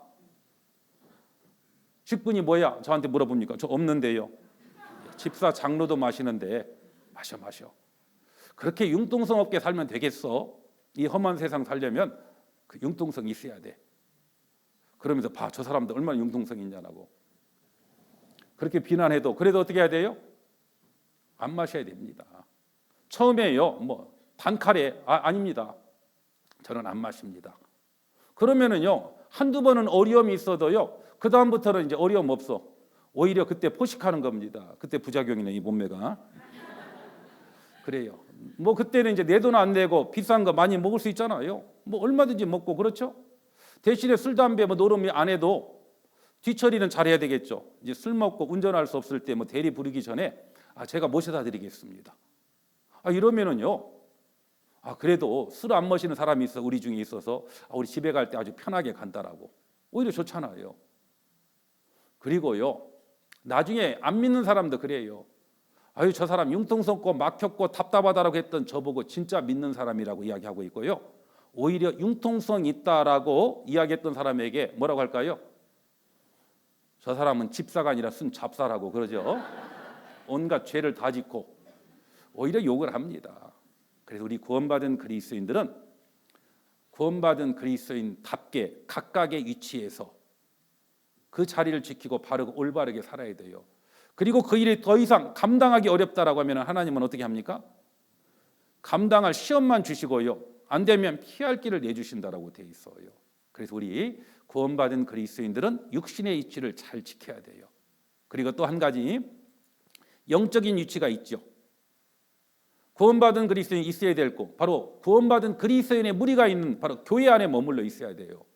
그래서 여기 보면 신명기 12장 13절 14절에 보면 너는 삼가서 내게 보이는 아무 곳에서든지 번제를 드리지 말고 오직 너희의 한 지파 중에 여호와의 택하실 뭐라고요? 그곳에서 너는 번제를 드리고 또 내가 내게 명하는 모든 것을 어디서요? 거기서 행할지니라. 하나님이 택하신 그곳이 있고 있어야 될 거기가 있어요. 그것이 어디입니까? 구약의 제사는 아무데나 드리는 게 아니잖아요. 성막 성전에서 드리는 것처럼 구원받은 그리스도인들이 왕 같은 제사장으로서 우리는 하나님을 섬기고 하나님께 제사 드려야 될 사람들이에요. 어디에서? 바로 주님의 몸인 교회 안에서 그렇습니다. 그래서 요한복음 15장 3절에 보면 너희는 내가 일러준 말로 이미 깨끗하였으니 내 안에 거하라. 나도 너희 안에 거하리라. 가지가 포도나무에 붙어 있지 아니하면 절로 과실을 맺을 수 없음 같이 너희도 내 안에 있지 아니하면 그러하리라. 나는 포도나무요 너희는 가지니 저가 내 안에 내가 저 안에 있으면 이 사람은 과실을 많이 맺나니 나를 떠나서는 너희가 아무것도 할 수 없다라고 되어 있죠. 여기 보면 너희는 어디 안에 거하라고요? 내 안에 거하라라고. 내 안에. 내 안이 어디라고요? 아까 그리스도의 몸이 어디라고요? 교회라고 했잖아요. 그 교회 안에 거하라는 뜻입니다. 그러면 그 안에 하나님께서도 함께 거해 주신대요. 그리고 함께 거할 때 포도나무 가지가 포도나무에 붙어 있으면 뿌리에서 올라오는 영양분을 공급받고 열매를 맺는 것처럼 우리가 주님의 몸된 교회 안에 머물러 있으면 하나님께서 우리에게 필요한 것들을 공급해 주시는 거예요. 그 공급함을 받아야만 올바른 열매를 맺을 수 있는 겁니다. 나를 떠나서는 바로 주님의 몸된 교회를 떠나서는 너희가 아무것도 할 수 있다 없다? 없다라고 되어 있잖아요. 그래서 구원받은 그리스도인들이 있어야 될 위치, 영적인 위치가 있어요. 그것이 어디입니까? 주님의 몸된 교회, 바로 그곳. 교회가 다 교회가 아니라고 말씀드렸잖아요. 어떤 사람은요, 아니 집 옆에 교회당 많은데 왜 그렇게 멀리 있는 그 교회당을 가느냐? 아무 교회나 가면 되는 거지. 그렇게 말하는데요. 그게 아닙니다. 예를 들어 내가 육신의 질병이 걸려 있어요. 그리고 그 병이 심각한 것 같아. 그러면 아무 병원, 동네 가까운 병원, 아무 병원이나 가요. 아니면 좀 멀어도 좀 돈 들여서 저기 아산병원이나 삼성병원이나 뭐 서울대병원이나 그런 데 가요. 어디 가요? 뭐 아무 병원이나 가면 되겠죠? 그래요. 그렇지 않잖아요. 돈을 들여서라도 내 육신의 질병을 위해서는 먼 곳까지 기꺼이 갑니다. 그런 것처럼 우리 구원받은 그리스도인들답게 살기 위해서는 하나님의 말씀이 전해지는 바로 복음이 증거되는 그 교회 안에 머물러 있어야 됩니다. 우리가 있어야 될 바로 그곳이에요. 그래서 우리는 육신적인 위치,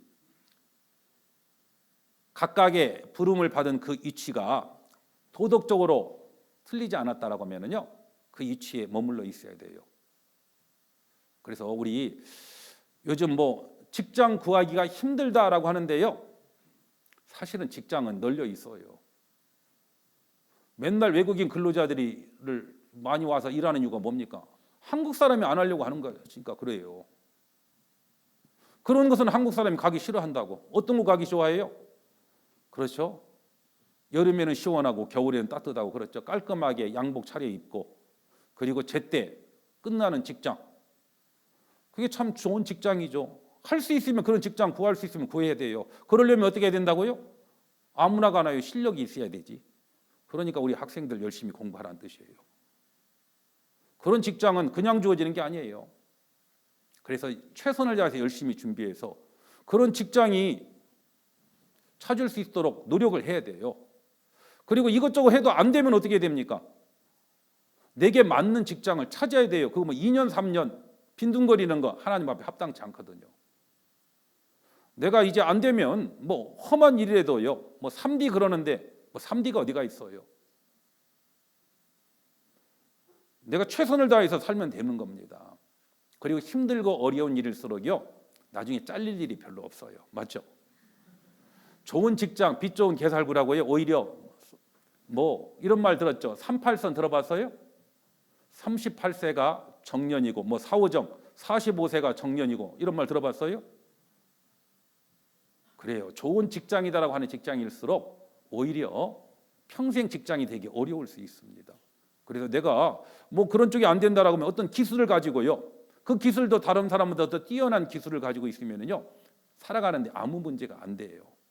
그래서 우리 구원받은 그리스도인들은 우리의 육신의 위치를 잘 지키고 최선을 다해서 바르고 올바르게 살아가야만 우리를 통해서 하나님의 영광이 그리고 그렇게 변화된 삶의 모습을 살아갈 때 왕같은 제사장으로서 구원받지 않은 사람과 하나님 사이에 다리를 놓는 역할을 할 수 있다라고 생각을 합니다.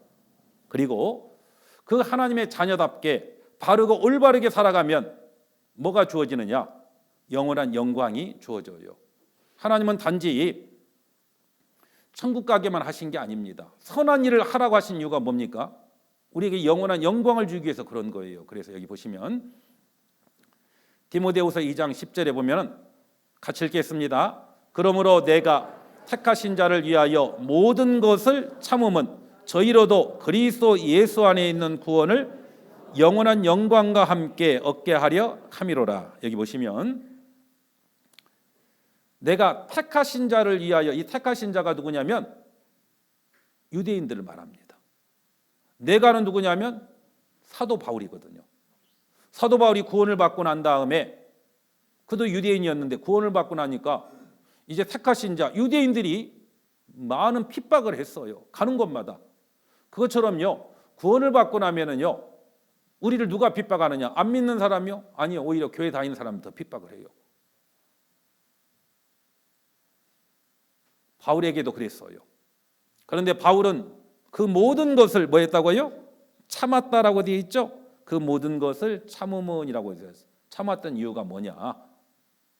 그래야만 복음을 전할 수가 있거든. 그들과 똑같이 핍박한다라고 해가지고 같이 대항하고 하는 거 옳지 않아요. 오히려 참고 사랑으로 끝까지 대해줘야 될 거예요. 그렇게 할 때 저희로도 그리스도 예수 안에 있는 구원을 그래야만 구원을 받아요. 복음은 거저지만 구원은 거저지만 구원이 전해지는 과정 속에는 많은 핍박이 있고 어려움이 있는 거예요. 그 가운데 복음이 증거되는 겁니다. 그래서 그리스도 예수 안에 있는 구원을 그다음 뭐라고 되어 있어요? 영원한 영광, 영원한 영광. 그 참고 인내한 사람에게는 뭘로 갚아주시느냐? 바로 영원한 영광으로 하나님은 갚아주시는 겁니다. 하나님은 우리에게 단지 천국만이 아니라 영원한 영광도 함께 주시기를 원하셔요. 하나님의 선한 일을 위해서 살아가면 뭐가 주어진다고요? 그 선한 일을 위해서 살아가면 영광이 주어진다는 뜻이에요. 이 선한 일, 이 선한 일을 해서 구원받는 건 아니지만 이 선한 일을 위해서 살아가면 뭐가 주어지냐면 영광이 주어져요. 영광. 이 영광은 영원하다라고 말씀을 드렸어요. 영원한 것. 그런데 이렇게 말하면 어떤 사람은 저 영광 필요 없어요. 무슨 의미로 그 이야기한 겁니까? 뭐 이런 의미로 했다라면 얼마나 하나님이 기뻐하시겠어요. 지옥 밑바닥에 빠져도 마땅한 내가 예수 그리스도 그분의 놀라운 희생을 통해서 구원을 받고 죄의 형벌을 면하고 그 거룩한 천국에 갈 수 있게 해준 것만 해도 얼마나 감사합니까? 맞죠? 이제 그런 놀라운 은혜를 주신 그 하나님 앞에 그 축복을 받은 사람으로서 바르고 올바르게 살아가는데 영광까지 준다라고 하니까 너무 감격스러워서 영광 필요 없어요. 이렇게 말하면 하나님이 기뻐하시겠죠. 맞죠? 그런데 영광 필요 없어요가 어떤 의미예요? 영광을 위해서는 뭐가 이 선한 일을 하는 게 쉬운 일이 아니라고 했죠. 우리 아직도 옛성품과 성령께서 옛성품은 아직도 죄 가운데 세상의 것에 추구하고 살고자 하는 마음이 있잖아요. 그걸 이긴다라고 하는 게 싸움이 있는데 싸움에서 이기는 게 쉬운 일이에요? 뭐가 있다는 뜻이에요? 선한 일을 행하는 가운데는 고난이 있다는 뜻이에요. 고난. 영광 필요 없어요 라고 하는 의미는 고난 안 받겠다라는 의미입니다. 그런데 고난이 없이 영광이 있을 수가 없거든요. No cross, no crown. 그렇죠. 십자가 없이는 크라운, 왕관도 없다라는 뜻입니다. 영광이 없는 거예요. 예. 하나님의 자녀 예수님도요. 고난을 통해서 영광 가운데 들어가셨거든요. 그래서 그 고난은 우리에게 영원한 영광을 주시는 거예요. 그런데 그 영광과 그 고난은 비교할 수 없다라고 이야기합니다. 예를 들어요. 여기 계신 분들에게요. 제가 오늘 하루 24시간이라면 1억 드릴게요. 일할 거예요, 안 할 거예요? 해요. 24시간 일하는 게 쉬운 일이 아닌데 그러면 또 물어볼게요. 그러면 하루 더 하면 10억 드릴게요. 하시겠어요, 안 하겠어요? 해요? 아니 하루 종일 24시간 해가지고 지금 몸이 지금 거의 쓰러지기 일보 직전인데 또 하루 더 하면 10억 준다니까 할 거예요? 그렇죠. 막 바늘로 찔러가면서 그럴 거예요. 맞죠? 왜요? 10억 하루 더 일하는 10억과 하루 일하는 것과는 비교가 안 되잖아요. 더 비교가 안 되는 게 있어요. 바로 우리가 받았던 이 고난은 잠시라고 돼 있어요. 환난에 경한 것이라고 돼 있어요. 그리고 주시는 영광은 영원한 것, 중한 것이라고 돼 있어요. 하나님은 우리에게 그걸 주시기를 원해요. 그것을 위해서 선한 일을 하라고 하는 겁니다. 거기에는 고난은 따르지만은 고난 뒤에 주어질 영광이 너무 크기 때문에. 그래서 구원받은 그리스도인들은 하나님의 선한 일을 위해서 살아야 되고 세상의 모든 수고는 헛되지만은 주님을 위해서 살았던 이 선한 일은 결코 헛되지 않고 영원한 영광으로 누구에게요? 내게 주어질 겁니다. 그래도 고난 싫으니까 살기 싫다라고 하면 구원받은 그리스도인들이 하나님의 선한 일을 위해서 구원했는데 그렇게 안 살면 어떻게 될까요? 하나님은 놔둘까요? 안 놔둡니다. 그 사람에게 뭐가 있어요? 징계라고 하는 게 있어요. 징계.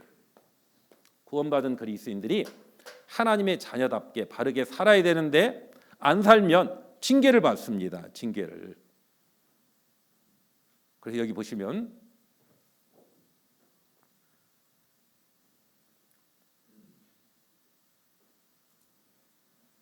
히브리서 12장에 보면 주께서 그 사랑하시는 자를 뭐 한다고요?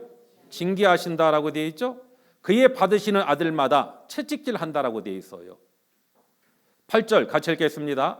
징계는 다 받는 것이거늘 너희에게 없으면 사생자요 참 아들이 아니다.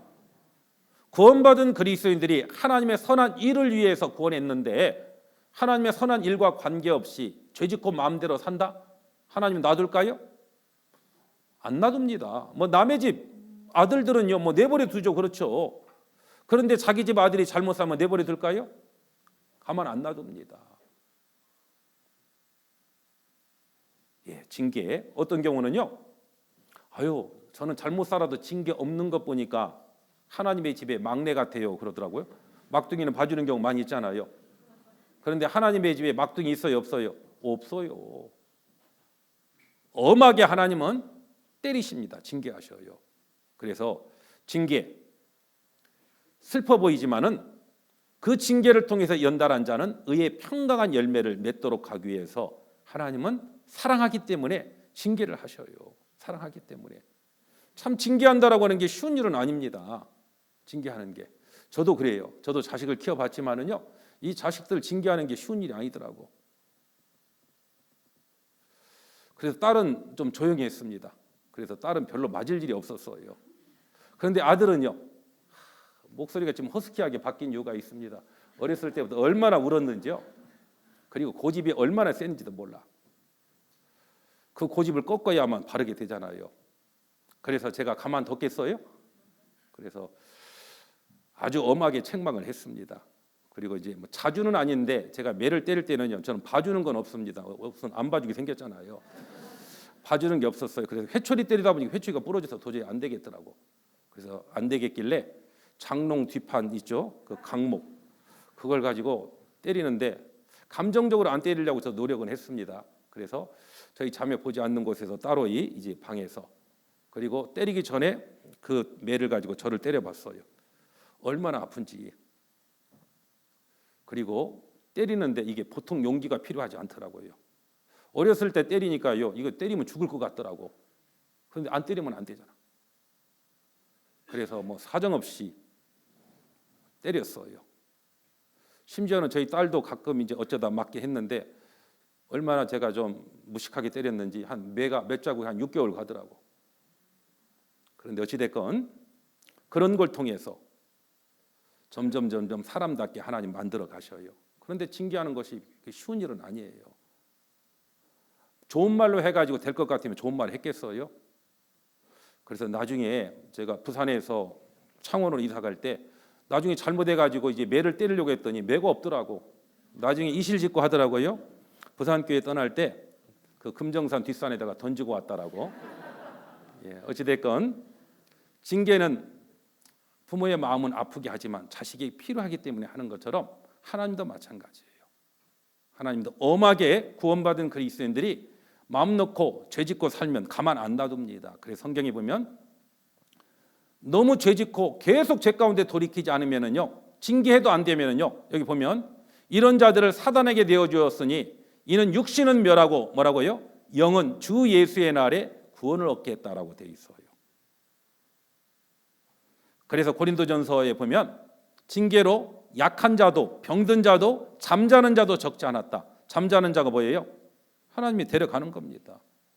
제가 실제로요, 제가 그 모습을 봤는데, 제가 부산교회에 있었을 때 한 형제님이요, 한참 잘 나갔어요. 뭘로 잘 나갔냐면 다단계로 잘 나갔어. 아주 다단계를 아주 크게 했습니다.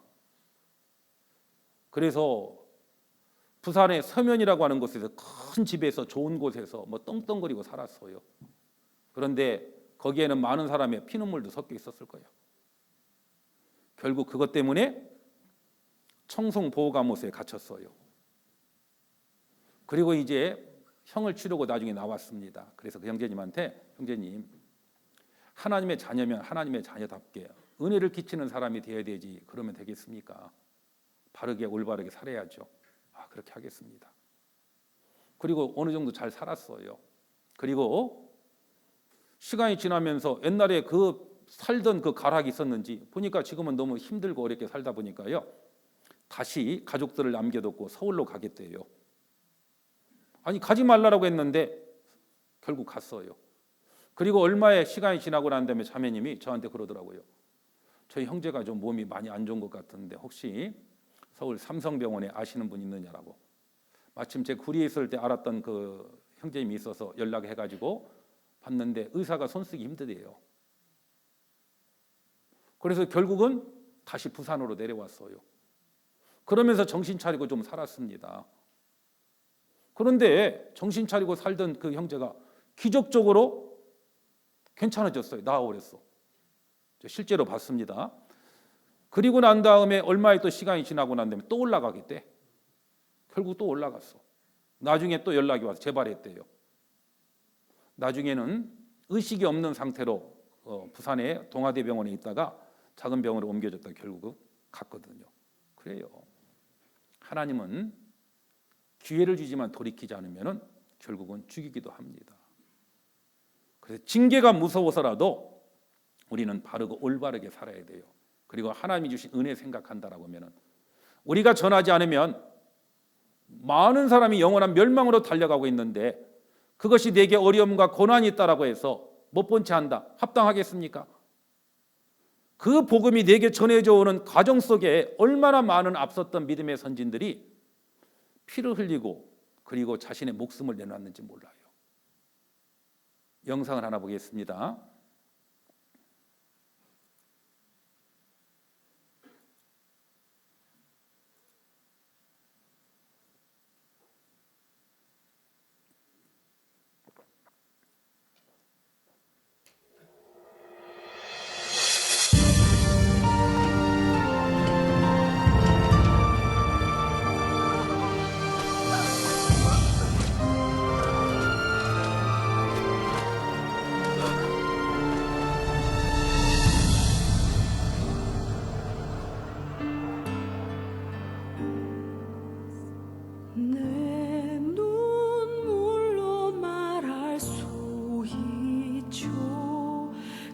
그분의 사랑 이야기 모진 고통 그 아픔 참아내신 세상을 만드신 분 십자가에서 베푸신 섬김이 나에게 생명을 주셨네. 가장 낮은 모습으로 주신 사랑 나 어찌 갚을 수 있죠. 생명을 내어주신 그의 사랑이 나의 눈물을 흘리게 하는 거죠. 나를 살리려고 지신 십자가 그 섬김 그의 희생이 나 이제 주를 위해 살래요. 내 생명 아낌없이 드릴 수 있죠. 영원한 생명의 십자가 나 그 길을 가리.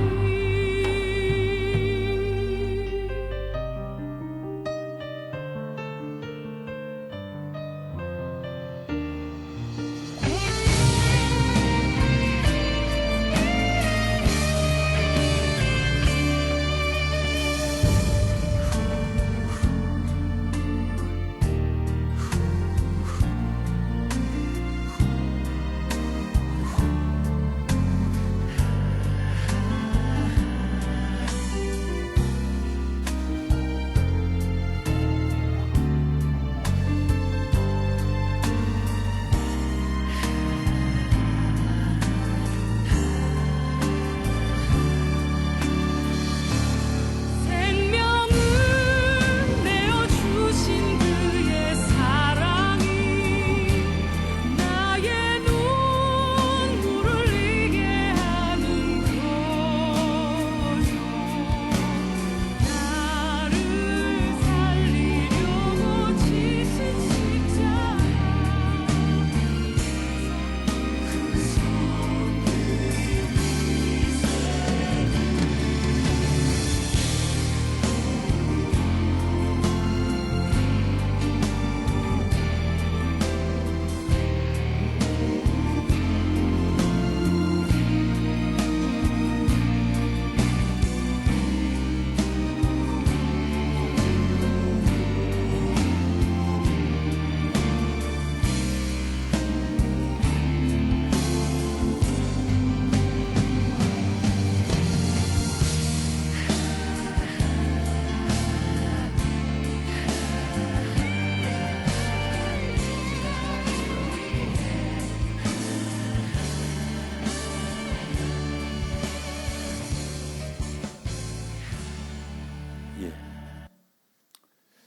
복음이 전해지는 과정 속에 앞섰던 많은 믿음의 선진들의 저런 희생들이 있었기 때문에 그 복음이 우리에게 전해진 겁니다. 이제 또 그 복음을 전해야 될 그 사명이 우리에게 전해 주어졌어요. 결코 쉬운 일은 아닙니다. 그러나 그 일을 해야만 됩니다. 우리가 이 땅에 사는 것은 세상에 있는 것들을 허비하기 위해서, 즐기기 위해서 있는 게 아닙니다. 우리는 가장 의미 있고 가장 가치 있는 일을 위해서 우리의 시간을, 우리의 물질을 그 일을 위해서 드려야 될 겁니다. 그것이 하나님 앞에 하나님의 자녀로서, 그리고 하나님 앞에 왕 같은 제자로서의 마땅한 삶이다라고 생각합니다. 그리고 기억할 것은 세상의 모든 것은 헛되지만은 주 안의 수고는 결코 헛되지 않을 겁니다. 그래서 견고하며 흔들리지 말며 더욱 주의 일에 힘쓰는 자들이 되라라고 말씀하셨어요. 그걸 소망하고 이제 더 많은 영혼들에게 우리의 삶을 통해서 예수 그리스도의 복음을 증거했으면 좋겠습니다. 이만큼 말씀드리고요. 오늘 특별히 이제 모처럼 코로나 때문에 오랫동안 못했던 그 성찬식을 좀 거행하도록 하겠습니다. 성찬에 대한 말씀을요, 제가 잠깐 미리 좀 보여드리겠습니다. 고린도전서 11장에 있는 말씀인데요. 내가 너희에게 전한 것은 주께 받은 것이니 곧 주 예수께서 잡히시던 밤에 떡을 가지사 축사하시고 떼어 가라사대 이것은 너희를 위하는 내 몸이니 이것을 행하여 나를 기념하라 하시고 식후에 또한 이와 같이 잔을 가지시고 가라사대 이 잔은 내 피를로 세운 새 언약이니 이것을 행하여 마실 때마다 나를 뭐하라고요? 기념하라. 성찬 예식은 첫 번째는 기념의 의미가 있어요. 바로 예수님이 십자가에 못 박혀 찢기셨는지, 왜 피를 흘리셨는지. 그래서 성찬식을 할 때는 먼저는 떡을 떼시고 포도주를 마시세요. 그리고 엄숙한 가운데, 조용한 가운데 성찬 예식에 참여하시고요. 떡을 통해서 바로 그분이 찢기신 그 고통을 생각하시고, 그리고 그분이 왜 피를 흘리셨는지, 피로서 세운 언약이 무엇인지 다시 한번 마음에 새기는 그런 의미, 바로 기념의 의미가 있습니다. 그리고 두 번째는 다짐의 의미도 있죠. 너희가 이 떡을 먹으며 이 자신을 마실 때마다 주의 죽으심을 오실 때까지 뭐 하는 거고요? 전하는 것. 우리가 이 땅의 삶은 하나님이 우리에게 베풀어 주신 그 사랑을 전하기 위해서 이 땅에 있는 거예요. 그래서 내 주위에 아직도 하나님의 사랑을 알고 있지 못하는 그 영혼들에게 올 한 해 헛되이 보내지 않고 복음을 전하고자 하는 그런 간절한 마음, 기도하는 마음으로 참여하셔야 되고, 또 세 번째는 자기를 살피고라고 되어 있죠. 우리가 신분적으로 의인이 되었고 하나님의 자녀가 되었다라고 해서 아직도 그 상태가 여전히 죄 가운데 살면 안 되겠죠. 아까 그 꼬마처럼 거지처럼 살면 안 되겠죠. 그렇죠? 버려야 될 거 버리고, 그리고 내 안에 아직도 구원받은 그리스도인 안에 용서하지 못하는 것, 죄가 있다라고 하면은요, 죄를 버리고 용서하는 마음을 가지고 성찬 예식에 참여해야 돼요. 그렇지 않다라고 하면은요, 성찬의 떡이나 포도주 마시는 거 합당하지 않습니다. 나는 절대 용서 못해, 성찬 예식 참여 안 할 거야. 그게 더 큰 죄일 거예요. 그래서 우리 자신들을 살펴봐야 됩니다. 또 하나는 고린도전서 10장에 보면은 우리가 축복하는 바 축복의 자는 그리스도의 피에 뭐 한다고요? 참여함이라고 되어 있죠. 우리가 떼는 떡은 그리스도의 몸에 참여함이 아니냐. 떡이 하나요 많은 우리가 한 몸이니 우리가 다 한 떡에 참여한다라고 되어 있는데, 참여가 뭐냐면 동참한다는 의미입니다. 그러려면 그리스도의 피에 몸에 참여하기 위해서는요, 하나가 되기 위해서는 이 떡, 포도주 위에 떡을 우리가 뗄 때 이 떡이 되기 위해서는요, 쌀알, 나달, 한알들이 부서져야 됩니다. 그래야만 하나 떡이 될 수가 있는 거예요. 그런 것처럼 우리 삶 속에 아직도 버리지 못한 자기 고집들, 자기 생각들, 이런 것들이 깨져야 돼요.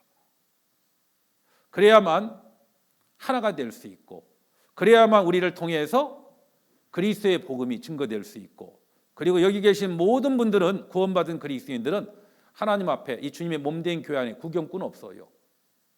하나님의 일을 위해서 부름을 받은 바로 왕같은 제사장입니다. 그 제사장으로서 하나님의 일에 동참하고자 하는 마음의 다짐을 하면서 성찬 예식에 참여했으면 좋겠습니다. 성찬 위원들 나와 주시겠습니다.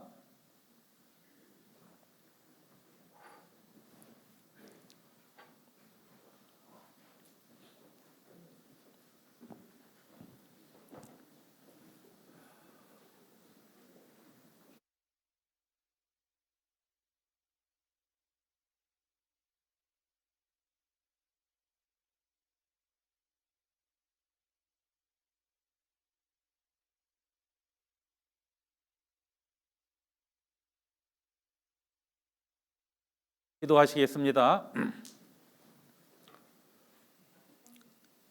우리를 사랑하시는 하나님 아버지, 감사드립니다. 한 주일 동안 하나님의 말씀을 통해서 놀라운 하나님의 사랑을 깨달아 알게 해주신 것 감사드립니다. 이번 집회에 참석해서 새로이 구원을 받으신 모든 분들, 이제 그 하나님의 자녀로서 더 온전하고 올바르게 살아갈 수 있도록 도와주시고, 혹 말씀을 듣고도 아직 구원받지 못한 영혼들, 또 중도에 그만둔 영혼들도 다시 하나님의 말씀 앞에 나와서 구원함을 얻을 수 있는 기회를 허락하여 주시옵소서. 특별히 주님께서 우리에게 명하신 성찬 예식을 갖고자 합니다. 성찬 예식을 통해서 주께서 우리를 위해서 희생하신 그 희생의 의미가 무엇인지 다시 한번 마음에 새기고, 그리고 하나님 앞에 혹시 하나님의 자녀로서 합당치 못한 숨은 죄들, 아직도 버리지 못한 잘못된 습관들이 있으면 버릴 수 있는 기회가 되게 해주시고, 아직도 하나님의 사랑을 알고 있지 못한 많은 이뤄진 영혼들이 있습니다. 그들에게 다시 전도할 수 있는 다짐의 시간이 될 수 있도록 도와주시옵소서.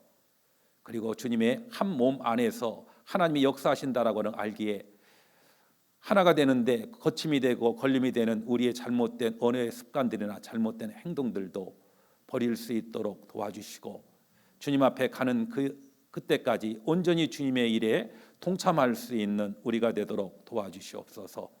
우리의 모든 삶 주님의 거룩한 손에 부탁드립니다. 우리를 사랑하시고 우리를 구원해 주신 예수 그리스도 이름 받들어 감사하며 기도드립니다. 아멘.